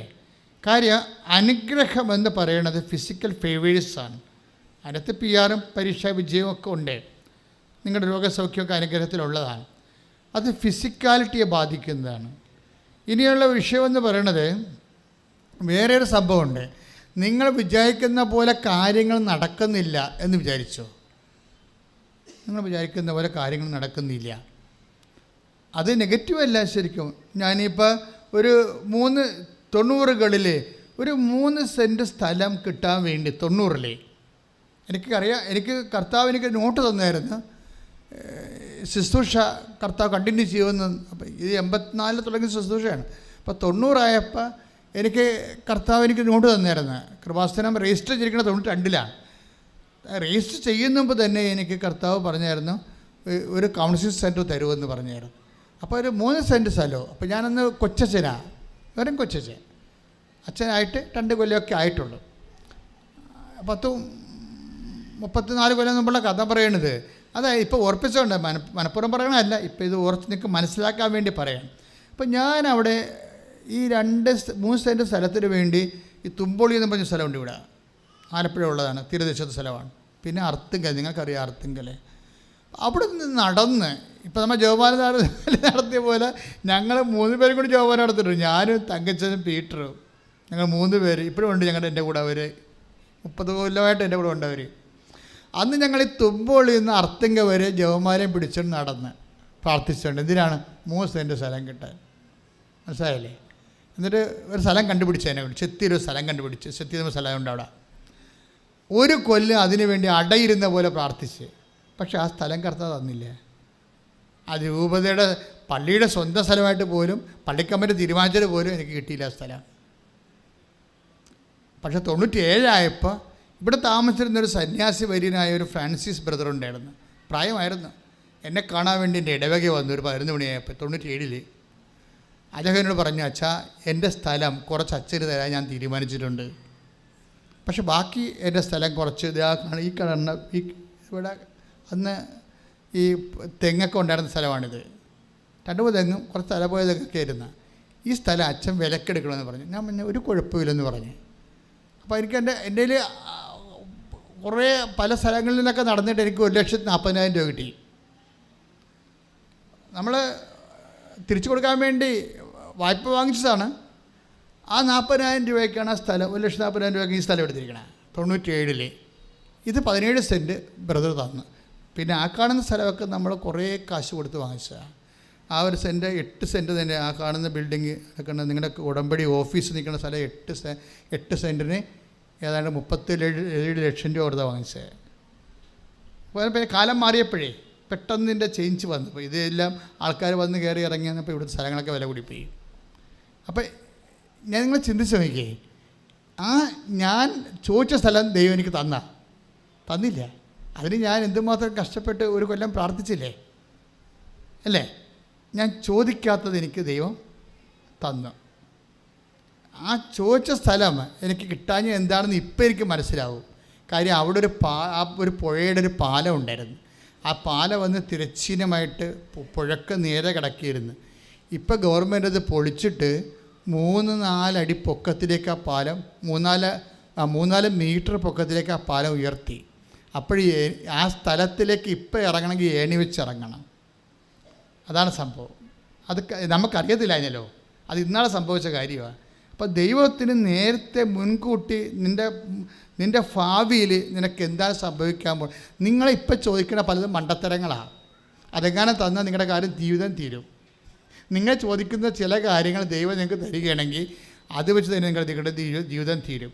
അപ്പോൾ അതുകൊണ്ട് ദൈവത്തെ പറയാൻ, കർത്താവ് ഇപ്പം എൻ്റെ കൊച്ചു ബുദ്ധിക്ക് ഇങ്ങനെയൊക്കെ തോന്നുന്നുണ്ട്, പിന്നെ എല്ലാം നിൻ്റെ ഇഷ്ടം. നിനക്ക് കാര്യം അറിയാമല്ലോ, നിനക്ക് ഭാവിയും എല്ലാം അറിയാമല്ലോ. അപ്പോൾ ഒത്തിരി സമർപ്പണത്തിൻ്റെ പോയിൻറ്റ്സ് നിങ്ങളുടെ പ്രാർത്ഥന ഉണ്ടാകും ഒരു കാര്യത്തിലും. അതുകൊണ്ട് ഈ മരിയൻ സ്പിരിച്വാലിറ്റിയാണ് നമ്മൾ ഫോളോ ചെയ്യണത്. അമ്മയുടെ ഒരു വിഷയമെന്ന് പറയുന്നത്, അമ്മയുടെ ജീവിതത്തിലെ ഒരു നെഗറ്റീവ് സംഭവിച്ചു കഴിഞ്ഞാൽ അമ്മ കുറഞ്ഞ പക്ഷം ഒരു റിയാക്ഷൻ എടുക്കണമെന്ന് വെച്ചാൽ മിണ്ടത്തില്ല. പറഞ്ഞ മനസ്സിലായില്ലേ? അതാണ് അമ്മയുടെ ഒരു രീതി. അപ്പം ഒരു നെഗറ്റീവ് നമ്മുടെ സ്പിരിച്വാലിറ്റി വന്നിരിക്കുന്നത്, നമ്മുടെ ആധ്യാത്മികതയിൽ നമ്മൾ പോസിറ്റീവിനാണ് എല്ലാവരും പ്രാധാന്യം കൊടുക്കുന്നത്. പക്ഷേ പോസിറ്റീവിനേക്കാൾ പ്രാധാന്യമാണ് നെഗറ്റീവിനുള്ളത്. കാര്യം എന്താ വെച്ച് കഴിഞ്ഞാൽ പോസിറ്റീവ് എന്ന് പറഞ്ഞാൽ അത് ബ്ലെസ്സിങ്സാണ്. കാഷ് ആൻഡ് കൈൻഡ് ഫിസിക്കൽ ബ്ലെസ്സിങ്സാണ് നമുക്ക് കിട്ടുന്നത്, ഫിസിക്കാലിറ്റിയിലുള്ളതാണ്. പക്ഷേ അതിൻ്റെ നെഗറ്റീവിൽ ഇപ്പോൾ ഇയാൾ ജോസഫ് നെവിൻ എന്താ പറയണത്?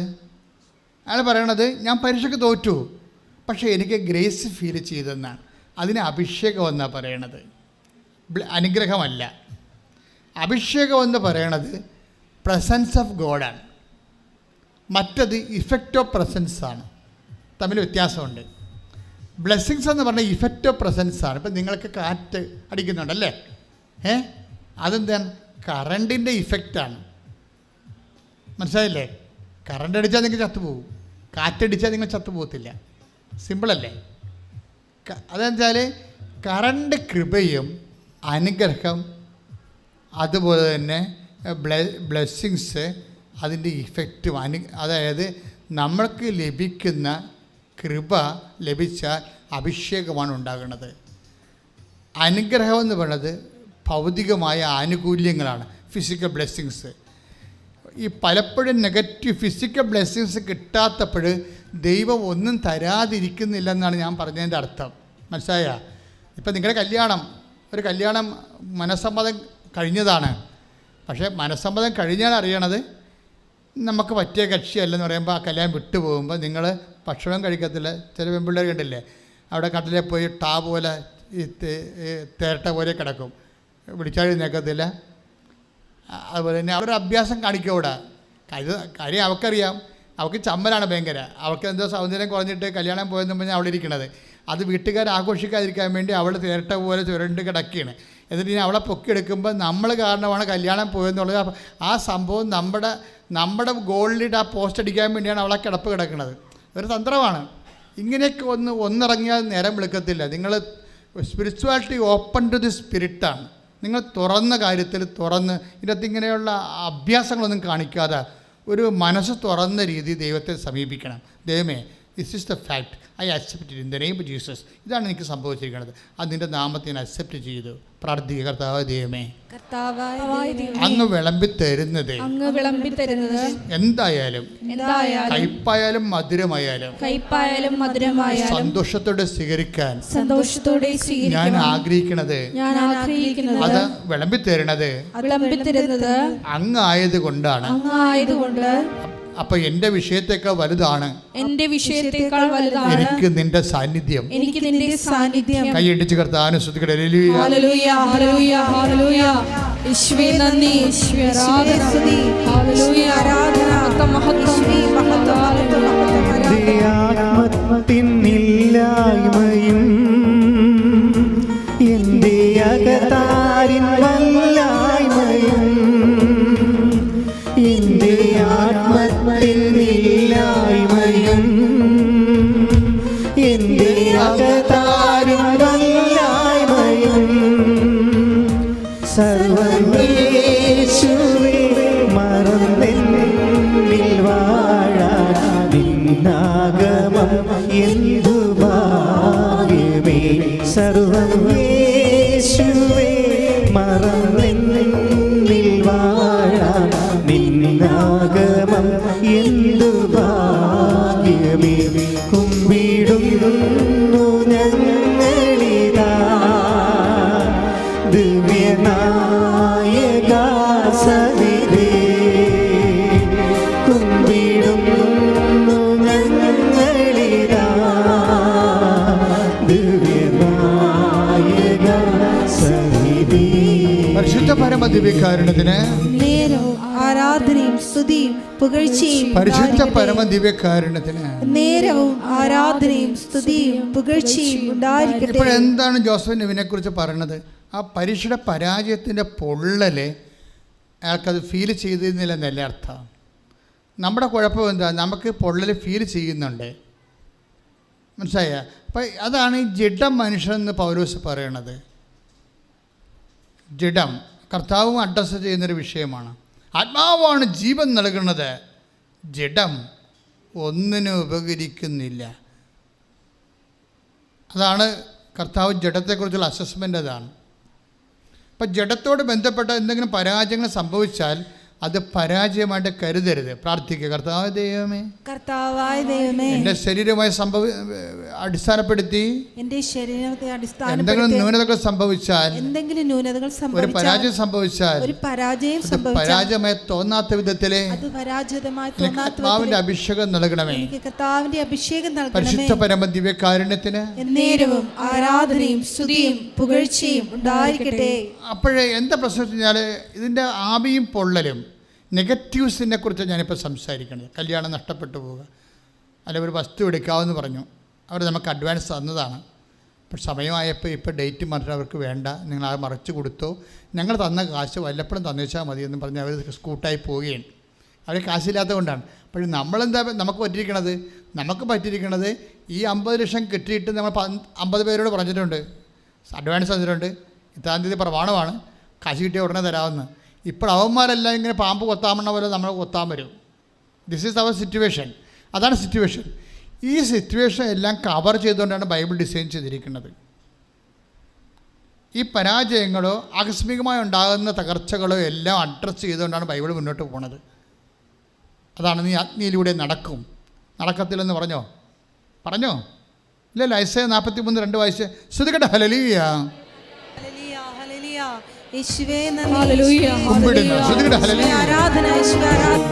പരിശുദ്ധ പരമ ദിവ്യകാരുണ്യത്തിന് ആരാധനയും സ്തുതിയും പുകഴ്ചയും ഉണ്ടായിരിക്കട്ടെ. 43:2. സമുദ്രത്തിലൂടെ കടന്നു പോകുമ്പോൾ സമുദ്രത്തിലൂടെ കടന്നു പോകുമ്പോൾ ഞാൻ നിന്നോട് കൂടെ ഉണ്ടായിരിക്കും. നദികൾ കടക്കുമ്പോൾ അത് നിന്നെ മുക്കിക്കളയുകയില്ല. അഗ്നിയിലൂടെ നടന്നാലും നിനക്ക് പൊള്ളലേൽക്കുകയില്ല. ജ്വാല നിന്നെ ദഹിപ്പിക്കുകയുമില്ല. ആദ്യത്തെ വായിച്ചേ സമുദ്രത്തിലൂടെ കടന്നു പോകുമ്പോൾ ഞാൻ നിന്നോട് കൂടെ ഉണ്ടായിരിക്കും. എന്താ സമുദ്രം എന്ന് പറയണേ? കണ്ണീര് സമുദ്രമാക്കി പോകണേ. കരച്ചിൻ്റെ കാലമാണ് ഈ പറയണത്. അല്ല നമ്മളാരും ഇങ്ങനെ സമുദ്രത്തിലൂടെ വണ്ടിയും വള്ളവും പിടിച്ചു പോണ കേസല്ല. കണ്ണീരിൻ്റെ കാലമാണ് ഈ പറയണത്. മനസ്സിലായില്ലേ? കണ്ണീരിൻ്റെ കാലത്തിലൂടെ നീ കടന്നു പോയാലും കണ്ണീരിന്റെ കാലത്തിലൂടെ നീ കടന്നു പോയാലും വായിച്ചോളൂ. ഞാൻ നിന്നോട് കൂടെ ഉണ്ടായിരിക്കും. നദികൾ കടക്കുമ്പോൾ അത് നിന്നെ മുക്കിക്കളയുകയുമില്ല. അഗ്നിയിലൂടെ നടക്കുമ്പോൾ നിനക്ക് പൊള്ളലേൽക്കുകയില്ല. എന്തുകൊണ്ടാണ് നദിയിലൂടെ നടക്കുമ്പോൾ മുക്കിക്കളയാത്തത്? അതെന്താ പ്രശ്നം വെച്ച് കഴിഞ്ഞാൽ മുക്കിക്കളയത്തില്ല. അപ്പം നിങ്ങളവർക്ക് നമ്മൾ പെരിയാറിലൂടെ പമ്പാ നദിയിലൂടെ പോണ കേസല്ല, കടമാണ് ഈ വിഷയം. മനസ്സിലായില്ലേ? 44 കഴിഞ്ഞ ദിവസത്തെ ഒരു സാക്ഷ്യം എന്ന് വെച്ച് കഴിഞ്ഞാൽ 44 കോടി രൂപ കടമാണ്. അപ്പം 4 കോടിക്കും 44 കോടിക്കും ഓരോരുത്തർക്ക് താങ്ങാൻ പറ്റാത്തൊരവസ്ഥയ്ക്ക് മുമ്പിൽ വരികയുമ്പോഴാണല്ലോ ഇത് നദിയായിട്ട് മാറണത്.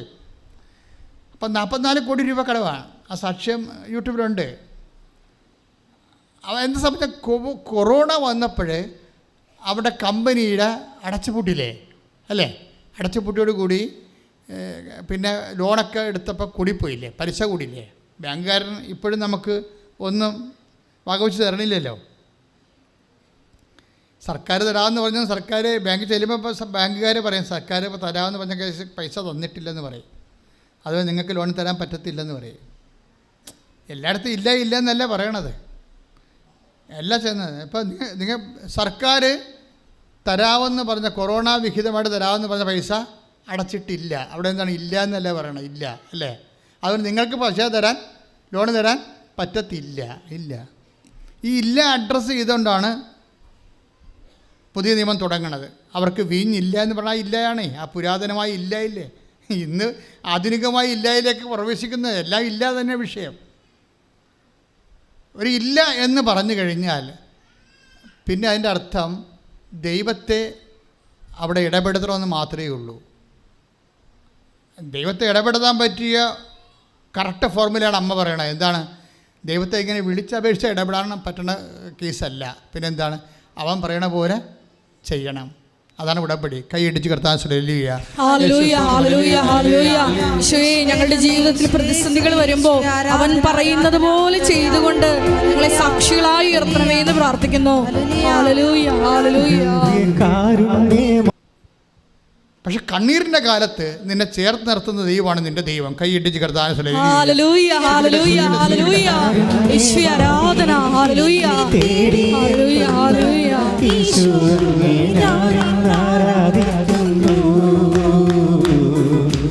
ആനന്ദത്തോടും കൊണ്ടിടുന്നു പാടുക. നിന്റെ കാരുണ്യമായി എന്നെ തേടിയെത്തുന്ന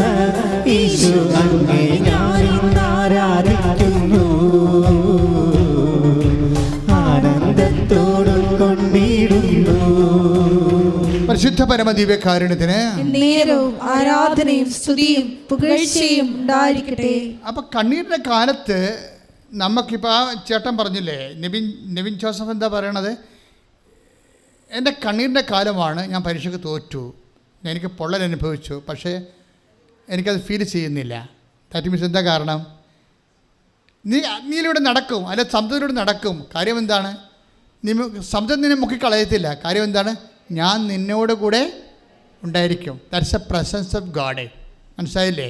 ഉടമ്പടി നിങ്ങൾക്ക് നൽകുന്നത് പരീക്ഷയ്ക്ക് നിങ്ങൾ തോറ്റാലും നിങ്ങൾ വിചാരിച്ച കാര്യം നടക്കാൻ ഇനിയും സമയമുണ്ടെങ്കിലും നെഗറ്റീവ് സംസാരിക്കത്തില്ല. നിങ്ങളെപ്പോഴും ചെയ്യണം. നിങ്ങളെപ്പോഴും അമ്മ മാക്സിമം ചെയ്ത ഹൃദയത്തിൽ സംഗ്രഹിക്കാത്തതേ ഉള്ളൂ. 2:19, 2:52 അതാണ്. 2:19, 2:52 എന്ന് വെച്ച് കഴിഞ്ഞാൽ അമ്മയ്ക്ക് കണ്ണീരിൻ്റെ നനവ് തോന്നിയ നിമിഷങ്ങളിലെല്ലാം അമ്മ ചുണ്ട് കൂട്ടിക്കളയും, ഹൃദയത്തിൽ സംഗ്രഹിക്കും. എന്താ കാര്യം? ഹൃദയത്തിലാണ് ദൈവത്തിൻ്റെ സാന്നിധ്യം. തൻ്റെ സാന്നിധ്യത്തെക്കുറിച്ച് അമ്മയ്ക്ക് പെട്ടെന്ന് കണക്ഷൻ കിട്ടും. ഇങ്ങനെ കണക്ഷൻ കിട്ടണം. എന്തെങ്കിലും തകർച്ചയൊക്കെ വന്നുമ്പോഴേ പെട്ടെന്ന് കണക്ഷൻ കിട്ടണം. ദൈവം നമ്മുടെ ഹൃദയത്തിൽ ഇല്ലാഞ്ഞിട്ടല്ല പ്രശ്നം, കണക്ഷൻ കിട്ടാത്തത് കൊണ്ടാണ് പ്രശ്നം. ദൈവം നമ്മുടെ ഹൃദയത്തിൽ ഇല്ലാഞ്ഞിട്ടല്ല. നീ വെട്ടിപ്പം മെനയുമായിട്ട് ജീവിച്ചാൽ ദൈവം നിൻ്റെ ഹൃദയത്തിൽ ഉണ്ട്, പക്ഷെ നിന്നെ കണക്ട് ചെയ്യാൻ പറ്റുന്നില്ല. മനസ്സിലായില്ലേ? അതാണ് പ്രശ്നം. ഇപ്പം നിൻ്റെ അമ്മ അല്ല നിൻ്റെ അപ്പൻ കുഞ്ഞുങ്ങളിവിടെയൊക്കെ ഉണ്ട്, ഇവിടെ എവിടെയെങ്കിലും തിരക്കിലുണ്ടെന്ന് വിചാരിച്ചോ, നിനക്ക് കണക്ഷൻ കിട്ടണം. അതിന് അവിടെ വൈഫൈ വർക്ക് ചെയ്യണം, അല്ലെങ്കിൽ നെറ്റ് ഉണ്ടാകണം, കുറേ പ്രശ്നങ്ങളുണ്ട്. അത് രണ്ട് ആളുള്ളതും നമുക്ക് അനുഭവിക്കുന്നതും നമ്മളെ സംബന്ധിച്ചിടത്തോളം കണക്ഷൻ കിട്ടുന്നൊരു വിഷയമാണ്. ദൈവം നമ്മുടെ ഹൃദയത്തിൽ ഇല്ലാണ്ടിരിക്കണമല്ല പ്രശ്നം, നമുക്ക് കണക്ഷൻ കിട്ടണില്ലെന്നാണ് പ്രശ്നം. അത് നമ്മുടെ സെറ്റിൻ്റെ കുഴപ്പമോ നെറ്റില്ലാത്ത പ്രശ്നമൊക്കെയാണ്. മനസ്സിലായില്ലേ? അതെപ്പോഴും ഒന്ന് പ്രാർത്ഥിച്ച മക്കളെ, കർത്താവ് ദൈവമേ, എൻ്റെ ജീവിത പ്രശ്നങ്ങളിലെ പരിശുദ്ധ അമ്മയെ പോലെ പെട്ടെന്ന് കണക്ഷൻ. എന്തെങ്കിലും ഒരു നെഗറ്റീവ് നമ്മുടെ ജീവിതത്തിൽ സംഭവിക്കുമ്പോൾ പെട്ടെന്ന് നമുക്ക് വേണ്ടത് എന്താണെന്നറിയാമോ? ഓർമ്മശക്തിയാണ്. ഓർമ്മശക്തി എന്ന് പറയുന്നത് ഈ ആൽഷിമേഴ്സ് വന്ന് ആൾക്കാർ ഭാര്യ ആരാണ് പെങ്ങളല്ലാതെ ഇങ്ങനെ ബുദ്ധിബോധമില്ലായിരിക്കണില്ല. ആ ഓർമ്മ അല്ല ഞാൻ പറയാം, അത് മാനുഷിക ഓർമ്മ അതല്ല. പരിശുദ്ധാത്മാവിനെക്കുറിച്ചുള്ള ഓർമ്മയുണ്ട്, പരിശുദ്ധാത്മ നൽകുന്ന ഓർമ്മ. ഞാൻ പഠിപ്പിച്ചിട്ടല്ല, നിങ്ങളെ അനുസ്മരിപ്പിക്കൊന്നുമില്ലേ? വാശ് ശ്രുതികട്ടെ. ഹല്ലേലൂയ.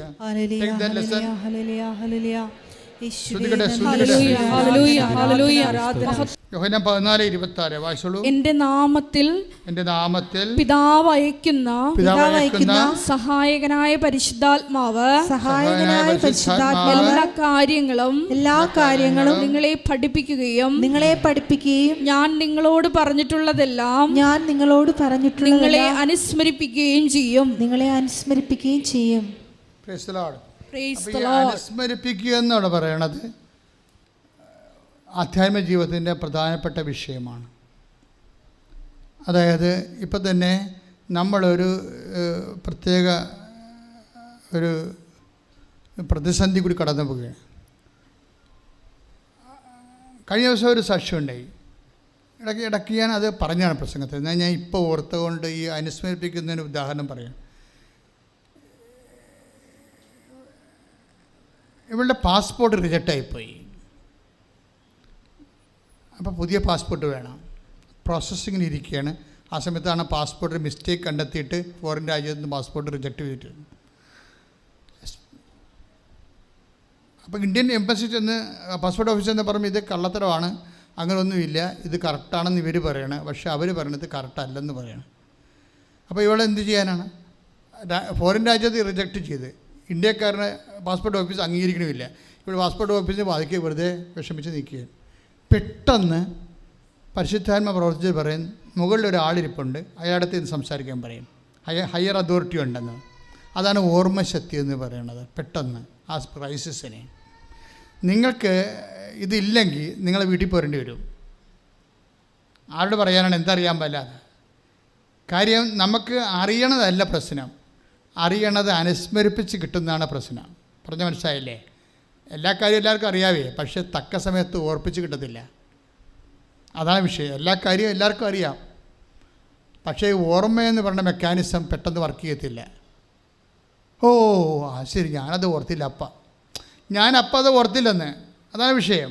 അതിനു വേണ്ടിയാണ് ഈശോ പറഞ്ഞിരിക്കുന്നത്.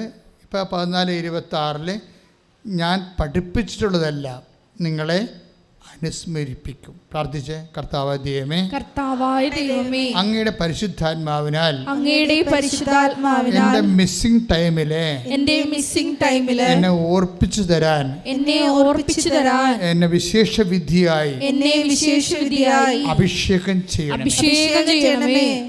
അപ്പം നമ്മൾ എന്താ വിഷയം എന്ന് വെച്ച് കഴിഞ്ഞാൽ, ഇങ്ങനെയുള്ള എല്ലാ വിഷയങ്ങൾക്കും ദൈവികമായ നടപടിക്രമങ്ങളുണ്ട്. നമ്മളൊരു ഫങ്ഷണറി ആയിപ്പോയാൽ പ്രശ്നമാണ്. ഇപ്പം നിങ്ങളൊരു വസ്തു വിൽക്കണം, ശരി, ഒരു ഉടമ്പടി എടുത്തു, ഒന്ന് പുതുക്കി, വസ്തു വിറ്റു, സാക്ഷ്യവും പറഞ്ഞ് ആ ഫയലും ക്ലോസായി, നിങ്ങൾ പഴയ ലോകത്താനായിട്ട് കുറച്ച് കഴിയുമ്പോൾ ജീവിക്കും. ഇത് ലാഗ് ചെയ്യാൻ കാരണം അതാണ്. ലാഗ് ചെയ്യാൻ കാരണം ഈ അനുഗ്രഹം കിട്ടിക്കഴിഞ്ഞ് നിങ്ങളുടെ അവസ്ഥ കാണുമ്പോൾ ദൈവത്തിന് പോലും സഹിക്കത്തില്ല, ചവിട്ടിക്കൊല്ലാൻ തോന്നിപ്പോകും. അതാണ് പ്രശ്നം. കാര്യം നിങ്ങളിപ്പോൾ വസ്തു വിൽക്കാൻ വേണ്ടി പ്രാർത്ഥിച്ചു, വസ്തു വിറ്റു, സാക്ഷ്യവും പറഞ്ഞ് കുറേ ലക്ഷങ്ങൾ വന്ന്, അപ്പോഴും നിങ്ങൾ മേടിച്ചാൽ കൊടുക്കത്തില്ല. അതിന് വേറെ വിഷയം. നിങ്ങൾ മേടിച്ചിട്ടുണ്ട്, കുറേ കാശ് മേടിച്ചിട്ടുണ്ട് ആൾക്കാരുടെ, അത് കൊടുക്കത്തില്ല. ആ സമയത്ത് മക്കൾ പറയും ആ കാർ എടുക്കണം, ഈ വണ്ടി എടുക്കണം, ഈ ഡൂക്ക് എടുക്കണം എന്നൊക്കെ പറയുമ്പോൾ മക്കളുടെ പുറകെ പോകും. മറ്റവൻ അവിടെ മകളെയും കെട്ടിക്കാതെ തെണ്ടി തിരിഞ്ഞ് നടക്കണ കാണാം, ചെമ്പരത്തി പോയി ചെവി വെച്ചുകൊണ്ട്. നിങ്ങളൊറ്റ ആൾക്കാർ കാരണം. ഈ അഭ്യാസം നിങ്ങളുടെ കയ്യിലുണ്ടെന്ന് ദൈവത്തിന് അറിയാം. അതുകൊണ്ടാണ് ലാഗ് ചെയ്യണത് അനുഗ്രഹം. മനസ്സിലായില്ലേ? അപ്പം അതുകൊണ്ട് ആദ്യം തന്നെ ഒരു തീരുമാനം എടുക്കുക. കർത്താവായ ദൈവമേ, എന്നെ നീ അനുഗ്രഹിച്ചാൽ നിന്നാൽ അനുഗ്രഹിക്കപ്പെട്ട വ്യക്തിയെ പോലെ എന്റെ പെരുമാറ്റത്തിന്റെ എല്ലാ മേഖലകളിലും നിന്റെ പരിശുദ്ധാത്മാവിന്റെ സഹായത്താൽ എപ്പോഴും നമ്മൾ ശ്രദ്ധിക്കേണ്ടതേ ഈ ഉടമ്പടി വർക്ക് ചെയ്യണത് കൃപയിലാണ്. കൃപ ദൈവത്തിൻ്റെ ശക്തിയാണ്. 2 Corinthians 12:9 ദൈവത്തിൻ്റെ ശക്തി. അപ്പോൾ ഈ ശക്തി ആണ് കൃപ വർക്ക് ചെയ്യുന്നത് കൊണ്ട് തന്നെ ഒരു നമ്മൾ ശ്രദ്ധിക്കേണ്ട ഒരു വിഷയം, ദൈവത്തിൻ്റെ സാന്നിധ്യം നമുക്ക് അനുഭവിക്കുന്നതും അതുപോലെ തന്നെ കൃപ ആർജിക്കുന്നതും, കൃപയിൽ നിലനിൽക്കുന്നതും ആർജിക്കുന്നതും ഉടമ്പടിയുടെ പ്രഖ്യാപിതം പ്രീറെക്വിസിറ്റാണ്, മുന്നാവശ്യം. മനസ്സിലായില്ലേ? കൃപയിൽ നിലനിൽക്കുന്നതും കൃപ ആർജിക്കുന്നതും ഉടമ്പടിയുടെ ഒരു പ്രഖ്യാപിതമായ അടിസ്ഥാനമായ ഒരു പ്രമാണമാണ്. എങ്ങനെ നമ്മൾ ഉടമ്പടിയിൽ നിലനിൽക്കണത്, ഉടമ്പടിയിൽ കൃപയിൽ എങ്ങനെ വർത്തിക്കണത്. ഇപ്പോൾ അയാൾക്ക് കൃപയുണ്ടായത് കൊണ്ടാണല്ല. അയാൾ എന്താ ചെയ്തതെന്നറിയാവോ? അയാൾ തോറ്റതായിട്ടൊക്കെ ഫീൽ ചെയ്തില്ല എന്നുള്ളത് ഞാൻ പറഞ്ഞു. സെക്കൻഡ് പോയിൻ്റ് എന്താണെന്നറിയാവോ? സെക്കൻഡ് പോയിൻ്റ് പുള്ളി ഉടമ്പടി പുതുക്കാൻ തീരുമാനിച്ചു. അതാണ് സംഭവം. പുതുക്കിയിട്ട് വീണ്ടും പരീക്ഷ എഴുതാൻ തീരുമാനിച്ചു. അങ്ങനെ പുതുക്കിയിട്ട് എന്താ ചെയ്യുന്നത് വെച്ച് കഴിഞ്ഞാൽ, അദ്ദേഹം ചെയ്തിരിക്കണത്, ഉടമ്പടി അദ്ദേഹം ചെയ്തുകൊണ്ടിരുന്നത് ഈ പ്രത്യക്ഷീകരണ പ്രാർത്ഥന, ഉടമ്പടി പ്രാർത്ഥനയൊക്കെയാണ് ചെയ്തുകൊണ്ടിരുന്നത്. രോഗികളൊന്നും പോയി കണ്ടിട്ടില്ലായിരുന്നു. അപ്പോൾ വൈഫിനോട് പറഞ്ഞു, നമുക്ക് കുറച്ച് രോഗികളെ പോയി കാണാം, ഉടമ്പടിയിലുള്ളതല്ലേ, രോഗികളെ പോയി കാണാം. അപ്പോൾ തമിഴ്നാട്ടിലാണ് പരീക്ഷ. അപ്പോൾ തമിഴ് രോഗികളെ പോയി കാണാൻ വേണ്ടി ഇവിടുന്ന് തമിഴ് പത്രം മേടിച്ചുകൊണ്ട് പോയി. അതാണ് ഇൻവെസ്റ്റ്മെൻ്റ് എന്ന് പറയുന്നത്. ഇപ്പോൾ ഇൻവെസ്റ്റ്മെൻറ്റ് തുടങ്ങണം. ഇവിടുന്ന് ഇനിയിപ്പോൾ പിക്ചർ മാറും. അതായത് വെച്ചാൽ ഇവിടെ നിന്ന് പുള്ളി ചെയ്യുന്നത് തമിഴ്നാട്ടിലാണ് പരീക്ഷ. അപ്പോൾ ഇംഗ്ലീഷ് പത്രവും തമിഴ് പത്രവും മേടിച്ചുകൊണ്ട് പോയി. എന്നിട്ട് രോഗികളോട് തമിഴ് ആശുപത്രികളിൽ പോയി അയാൾക്കറിയാവുന്ന തമിഴ് പറഞ്ഞേ, എനിക്കറിയാവുന്ന തമിഴിലൊക്കെ ഞാൻ ഈശോയെക്കുറിച്ച് രോഗികളോട് പറഞ്ഞെന്നാണ്. മനസ്സിലായ? അതാണ് അതിൻ്റെ വിഷയം. അപ്പോൾ ഇങ്ങനെ വരുമ്പോൾ എന്താ പറ്റണത്? നമ്മൾ സീരിയസ് ആണെന്ന് ഇപ്പം എന്തുകൊണ്ടാണ് നമുക്ക് നമ്മുടെ ഉള്ളിൽ ദൈവമുണ്ട്, പക്ഷേ we are not getting connection. എന്തുകൊണ്ടാണ്? നമുക്ക് വേറെ കണക്ഷൻസ് ഉള്ളത് കൊണ്ടാണ്. അത് നമ്മൾ ശ്രദ്ധിക്കണം. നിങ്ങൾ ദൈവമായിട്ട് ചുമ്മാ ഒരു സിംഗിൾ കണക്ഷൻ ഇട്ടിട്ട് നിങ്ങൾ വേറെ മെയിൻ കണക്ഷൻസ് വേറെ വിഷയവുമായിട്ട് വെക്കും.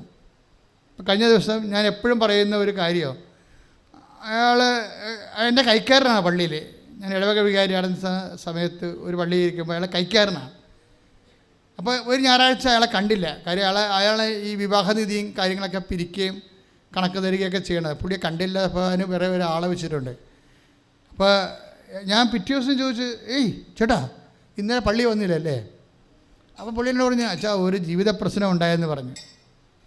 ഒരു ജീവിത പ്രശ്നം ഉണ്ടായെന്ന് എന്നാണ് പുള്ളി പറയാം. പുള്ളിക്ക് അറിയാവുന്ന ഭാഷ പറഞ്ഞതേ ഉള്ളൂ. ഞാൻ പറഞ്ഞു എന്നാ ജീവിത പ്രശ്നമാണ്? അപ്പോൾ പുള്ളി മീൻ കച്ചവടക്കാരനാണ്. ഈ മീൻ ബൾക്കായിട്ട് വള്ളത്തിൽ നിന്ന് എടുക്കും. വള്ളം പുള്ളിയുടെ പുള്ളിക്ക് 2 വള്ളമുണ്ട്. ആ വള്ളം അടുക്കുമ്പോൾ മീൻ തരകന്മാർ ഇടനില നിന്നുകൊണ്ട് കച്ചവടക്കാർക്ക് മീൻ മറച്ച് വിൽക്കും. അതാണ് പരിപാടി. അപ്പോഴേ വള്ളത്തിൻ്റെ മീനിൻ്റെ കാശ് തരേണ്ടത് ആരാണ്? തരകനാണ് തരേണ്ടത്. വണ്ടിക്കാർ അയാൾ കാശ് കൊടുക്കുന്നത്. ഈ തരകൻ്റെ ഒരു പ്രശ്നം വെച്ചാൽ ഞായറാഴ്ച രാവിലെയാണ് അയാൾ വരണത്. അയാൾ നോൺ ക്രിസ്ത്യനാണ്. പക്ഷേ ഞായറാഴ്ച രാവിലെ 7 മണിക്ക് അയാൾ വീട്ടിലുണ്ടാകും. തൂത്തുക്കുടിയിലേക്കൊക്കെ അയാൾ മിക്കവാറും മണവാളെ കുറിച്ച് അങ്ങനെയുള്ള സ്ഥലത്തായിരിക്കും പുള്ളിക്കാരൻ. അപ്പോൾ ശനിയാഴ്ച വിട്ടു പോകുന്നൊരു ഞായറാഴ്ച വെളുപ്പിനെ അയാളുടെ വീട്ടിലുണ്ടാവും. അപ്പോഴേ തരകൻ ഞായറാഴ്ച ഉള്ളത് കാരണം ഈ മനുഷ്യന്, ഈ കൈക്കാരന് ഞായറാഴ്ച ചെന്നാൽ മാത്രമേ കാശ് കിട്ടത്തുള്ളൂ. അത് കാരണം എന്നാ പറ്റിയിരിക്കണത്? കുർബാന കട്ട് ചെയ്ത് അയാൾ കാശിന് പോകും. ഇതോടുകൂടി എല്ലാ ഉടമ്പടിയും ചുരുട്ടിക്കൂട്ടി ചവിട്ടിക്കൂട്ടും നമ്മൾ. കാര്യം ഇത് വളരെ ശ്രദ്ധിച്ച് ചെയ്യേണ്ട കാര്യങ്ങളാണ്. കാര്യം എപ്പോഴും നമ്മൾ ശ്രദ്ധിക്കേണ്ട കാര്യം, എവിടെ ഈ നിൻ്റെ കർത്താവായ ദൈവം ഞാനാകുന്നു എന്ന് പറഞ്ഞില്ലേ, ഞാനല്ലാതെ മറ്റൊരു ദൈവം ഉണ്ടാവരുത്. അപ്പോൾ അത് പുറപ്പാട് 20:3 എന്ന് പറഞ്ഞാൽ നിൻ്റെ കർത്താവ് ദൈവം ഞാനാകുന്നു, ഞാനല്ലാതെ മറ്റൊരു ദൈവം നിനക്കുണ്ടാകരുത്. തരകൻ ഇവിടെ മറ്റൊരു ദൈവമായിട്ട് വരികയും അവിടെയാണ് വിഷയം. നമ്മളൊക്കെ പഴയ കൽപ്പനയല്ലേ എന്ന്. പഴയ കൽപ്പനയല്ല, വചനത്തിന് പഴയതും പുതിയതും ഇല്ലല്ല, എല്ലാം പുതിയതല്ലേ. അപ്പോൾ ഈ തരകൻ ഞായറാഴ്ച കുർബാന മുടക്കിയ ആകപ്പാടെ കിട്ടാനുള്ളത് 7,000 രൂപയാണ്. അതിന് ഞായറാഴ്ച കുർബാന കടമുള്ള ദിവസം ഞായറാഴ്ച കുർബാന മുടക്കിയ തരകൻ നിൻ്റെ കർത്താവായി മാറും. So you are connected to തരകൻ, നോട്ട് കർത്താവ്. മനസ്സിലായില്ലേ? അപ്പോൾ നമ്മുടെ ഉള്ളിൽ കർത്താവുണ്ട്, പക്ഷേ we are not getting connection. എന്തുകൊണ്ടാണ്? വേറെ ആൾക്കാരോട് നമ്മൾ കണക്ഷൻ. അതുകൊണ്ട് ദൈവത്തേക്കാൾ പ്രാധാന്യമുള്ള വ്യക്തികളുണ്ടായാലും കമ്പനി ഉണ്ടായാലും ജോലി ഉണ്ടായാലും, ഈ ആലപ്പുഴയൊക്കെ കയറ്റ് ഓഫീസുകാർ പാപം ചെയ്യണ എപ്പോഴാണെന്ന് അറിയാമോ? ഞായറാഴ്ചയാണ്. എന്താ കാര്യം? ഞായറാഴ്ചയാണ് ഓർഡർ പോണത്, ഈ ലോഡ് പോണത്, കണ്ടെയ്നർ പോണത്.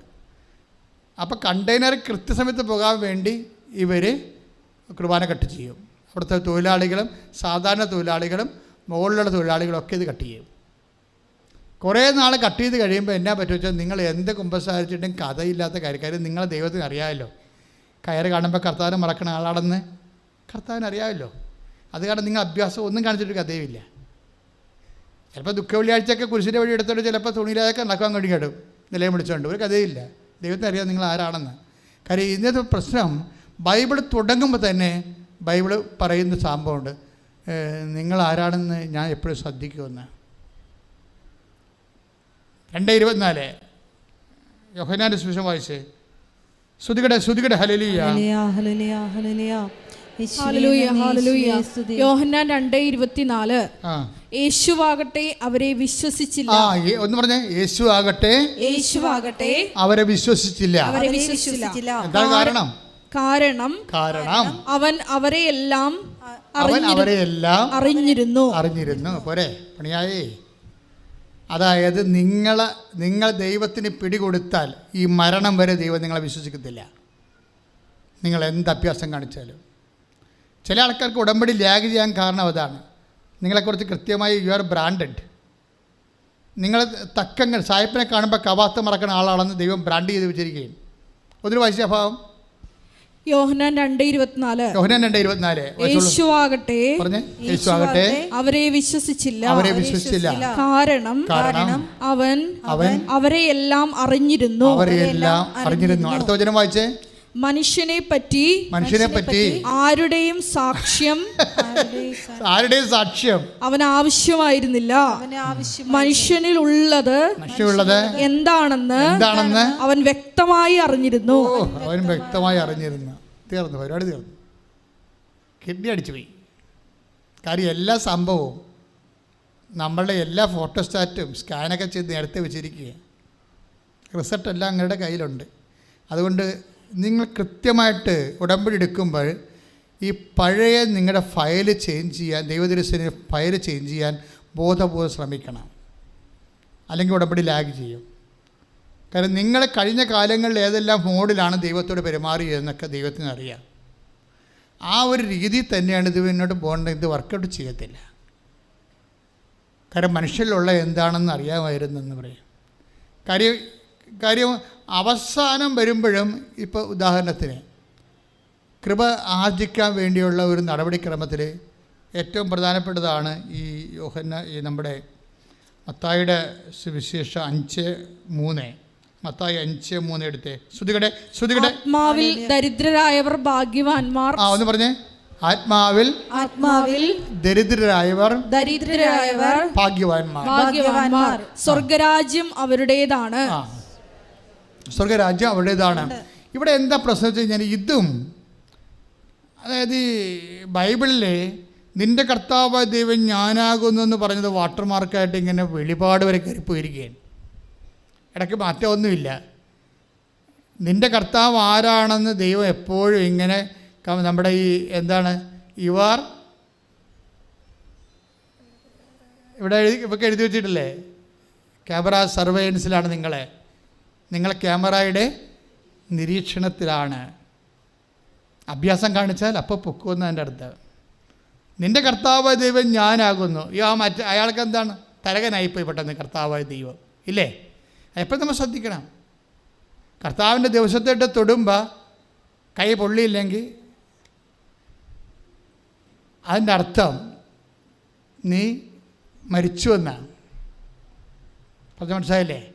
കർത്താവിൻ്റെ ദിവസത്തേട്ട് തൊടുമ്പോഴേ കൈ പൊള്ളിയില്ലെങ്കിൽ, ഇപ്പോൾ കൈ പൊള്ളണിയില്ല. കാര്യം ഈ കോവിഡ് കാലത്ത് കുർബാന ഒന്നും കാണാൻ ഓൺലൈനിൽ കണ്ട് അവസാനം ഇപ്പോൾ കുർബാനയ്ക്ക് ഞായറാഴ്ച ഏതാണ് വെള്ളിയാഴ്ച ഏതാണെന്ന് അറിയാൻ പാലാതെ വെളിവില്ല നടക്കല്ലേ ആൾക്കാർ. പണ്ട് ഞായറാഴ്ച കഴിയുമ്പോൾ നമുക്കറിയാൻ പറ്റൂ ഞായറാഴ്ചകളല്ല എന്ന് വിചാരിക്കുമ്പോൾ ശനിയാഴ്ച തന്നെ ഉരുക്കാൻ തുടങ്ങും. ഇന്നിപ്പോൾ ഉരുകാനുമില്ല, ഓർപ്പിക്കാനുമില്ല, ആരുമില്ല. എല്ലാ ഞായറാഴ്ചയും വെള്ളിക്ക് തിങ്കളാഴ്ച എല്ലാം ഒരുപോലെയാണ്. പക്ഷേ ദൈവവചനത്തിന് മാറ്റമില്ല. എന്താ കർത്താവ്? ആത്മാവിൽ ദാരിദ്ര്യമുള്ളവർ, അതിൻ്റെ അർത്ഥം എന്താ? 5:3 സംഭവം. ഈ പണ്ടത്തെ ഈ പുറപ്പാടിൻ്റെ 20:3 അതായത് ഞാനില്ലാതെ മറ്റൊരു ദൈവം നിനക്ക്, ആ സാധനം തന്നെയാണ് ഇത് ഇവിടെ വർക്ക് ചെയ്തിരിക്കുന്നത്. എന്താ പറഞ്ഞിരിക്കുന്നത്? 5:3 ആത്മാവിൽ ദാരിദ്ര്യം എന്ന് പറയുമ്പോൾ അതിൻ്റെ അർത്ഥം എന്താണ്? ശരീരത്തിൻ്റെ ദാരിദ്ര്യം എന്ന് പറഞ്ഞാൽ എന്താണ്? സമ്പത്തല്ലേ? പൊന്ന് പണം ഒക്കെ അല്ലേ ശരീരത്തിൻ്റെ സമ്പത്തെന്ന് പറയണത്. ആ പൊന്നും പണവും നമ്മുടെ ഇല്ലെങ്കിൽ നമ്മൾ ദാരിദ്ര്യം പിടിച്ച ആൾക്കാരായി മാറും. അപ്പോൾ ശരീരത്തിൻ്റെ ദാരിദ്ര്യമാണ്. ഉറപ്പല്ലേ? ആത്മാവിൻ്റെ ദാരിദ്ര്യം എന്താണ്? ആത്മാവിൻ്റെ സമ്പത്ത് എന്താണെന്ന് സാധാരണ കാണുന്ന ക്യാഷ് ആൻഡ് കൈൻഡ് ആയിട്ടുള്ള അനുഗ്രഹത്തിനേക്കാൾ ഉപരി നിങ്ങൾ ലക്ഷ്യം വെക്കേണ്ടത് ദൈവസാന്നിധ്യത്തിലാണ്. ഇപ്പോൾ ഉദാഹരണത്തിന് ആശ്വസിപ്പിക്കപ്പെടും. 5:4 മത്തായിയുടെ സുവിശേഷം 5:4 വായിച്ചോളൂ. കരയുന്നവർ ഭാഗ്യവാന്മാർ. പറഞ്ഞേ, കരയുന്നവർ ഭാഗ്യവാന്മാർ. എന്നിട്ട് പറഞ്ഞേ, കരയുന്നവർ ഭാഗ്യവാന്മാർ. അവർക്ക് എന്താ സംഭവിക്കണം ചോദിച്ചേ? അവർ ആശ്വസിപ്പിക്കപ്പെടും. അവർ ആശ്വസിപ്പിക്കപ്പെടും. മനസ്സിലായില്ലേ? കരയുന്നവർ ഭാഗ്യവാന്മാർ. അതെന്തുകൊണ്ടും കരച്ചിലുണ്ടാകാം അല്ലേ? എന്തുകൊണ്ടും കരച്ചിലുണ്ടാകാം. കഴിഞ്ഞ ദിവസം ഒരു സാക്ഷ്യം ഉണ്ടെന്ന് വെച്ച് കഴിഞ്ഞാൽ ഒരു കുഞ്ഞാണ്, 6 വയസ്സുള്ള കൊച്ചാണ്. അവളുടെ അപ്പനും US-ലാണ്. അമ്മയാണ് അവളെ വളർത്തുന്നത്. സ്കൈപ്പിൽ എപ്പോഴും അപ്പനും അമ്മയും കാണുമ്പോൾ അവ എപ്പോൾ വരും എന്ന് പറഞ്ഞാൽ അവർ കരഞ്ഞിട്ടുകൊണ്ടിരിക്കും. അതിനേക്കാളൊക്കെ കരച്ചാൽ കുഞ്ഞ്. കാര്യം അവർക്ക് കൊച്ചിൻ്റെ അമ്മയുടെ അടുത്തും പോകാൻ പറ്റണില്ല. അപ്പം എൻ്റെ ബാല്യം ഭയങ്കരമായിട്ട് രീതിയിൽ സഫർ ചെയ്യുന്നത് പീഡിത ബാല്യമാണ്. അപ്പോൾ നമുക്ക് കണ്ട വിഷമം തോന്നും. അപ്പോൾ അമ്മാമ്മയ്ക്കും അറിയാം ഇത്. അപ്പോൾ അമ്മാമ്മ പറയും, നമുക്ക് കൃപാസനത്തിൽ പോയി അമ്മയോട് പറയാം, കുഞ്ഞിന് വിസ കിട്ടാൻ, ഈ US വിസ കിട്ടാൻ വലിയ പാടാണ്. ഇവിടെ ഡെലിവറി ചെയ്താണേ, അവിടെ പ്രസവിച്ചാണെങ്കിൽ വലിയ പ്രശ്നമില്ല. ഇവിടെ പ്രസവിച്ചിരിക്കണ കാരണം അവർ കൊടുക്കാൻ വലിയ പാടാണ്. അവർ തന്നെ 1000 പേർക്ക് കൊടുത്ത് ലോട്ട് എടുത്തിട്ട് തന്നെ ഒരാൾക്കല്ലേ കൊടുക്കുന്നത്. ട്രംപിൻ്റെ കാലത്ത് അതും കിട്ടത്തില്ലായിരുന്നു. അപ്പം അങ്ങനെ വരുമ്പോൾ കുഞ്ഞിന് പോകാനുള്ളൊരു വാതിലടച്ച് ഇപ്പം അപ്പനും അമ്മയും അവിടെയും കുഞ്ഞിവിടെയും ആകുമ്പോൾ എന്തു ചെയ്യും? ഇവിടുത്തെ പരീക്ഷയ്ക്ക് പഠനത്തിൽ ചേർക്കാനും പറ്റണില്ല, അത് കിട്ടുമെന്ന് പറഞ്ഞുകൊണ്ടിരിക്കുകയാണ്. ഇവിടെ ചേർക്കാനും പറ്റുന്നില്ല, അവിടെ പോയി പഠിക്കാനും പറ്റണില്ല. ആകെപ്പാടെ കുഞ്ഞിൻ്റെ ജീവിതത്തിൽ ഇരുട്ട് കയറിയിരിക്കുകയാണ്. കുഞ്ഞിനെ അപ്പനെയും അമ്മയും കണ്ടിട്ട് അവിടെ ഒരു ക്രിസ്മസിനായാലും ഈസ്റ്ററിനായാലും കുഞ്ഞിന് സന്തോഷമില്ല. അപ്പോൾ അതുകൊണ്ട് അവർക്കും അതുപോലെ ഫീൽ ചെയ്യുന്നുണ്ട്. പക്ഷേ കിട്ടേണ്ടത് നമ്മുടെ കയ്യിലുള്ള അല്ലല്ല, അമേരിക്കൻ ഡിപ്പാർട്ട്മെൻ്റ് അല്ലേ കുഞ്ഞിന് വിസ കൊടുക്കേണ്ടത്, അവർ കൊടുക്കണില്ല. 1.5 കൊല്ലമായി. അപ്പോൾ അമ്മ ഉടമ്പടി എടുത്തിട്ട് പക്ഷെ അവർക്ക് നല്ല ബോധമുണ്ട്. അമ്മമ്മ എന്ന് പറഞ്ഞാൽ പ്രായമൊന്നുമില്ല, അവർക്ക് 56 വയസ്സേ ഉള്ളൂ. അപ്പോൾ അവർ കുഞ്ഞിനോട് പറഞ്ഞു, ബാവേ നീ തന്നെ എല്ലാ വീട്ടിലും കൊണ്ട് കൃപാസനം പത്രം കൊടുക്കാൻ പറഞ്ഞു. അവർക്ക് വേറെ മാർഗമൊന്നുമില്ല. അതാണ് വിഷയം. അമ്മമ്മ കുഞ്ഞിനെ നിർദ്ദേശിക്കണം. ആ സാക്ഷ്യം കിടപ്പണം, നല്ല സാക്ഷിയാണ്. ബാവ തന്നെ ഇത് എല്ലാ വീട്ടിലും കൊണ്ടു നടന്ന് കൃപാസനം പത്രം കൊടുത്തിട്ട് അമ്മയോട് പറയണം, അമ്മേ എനിക്ക്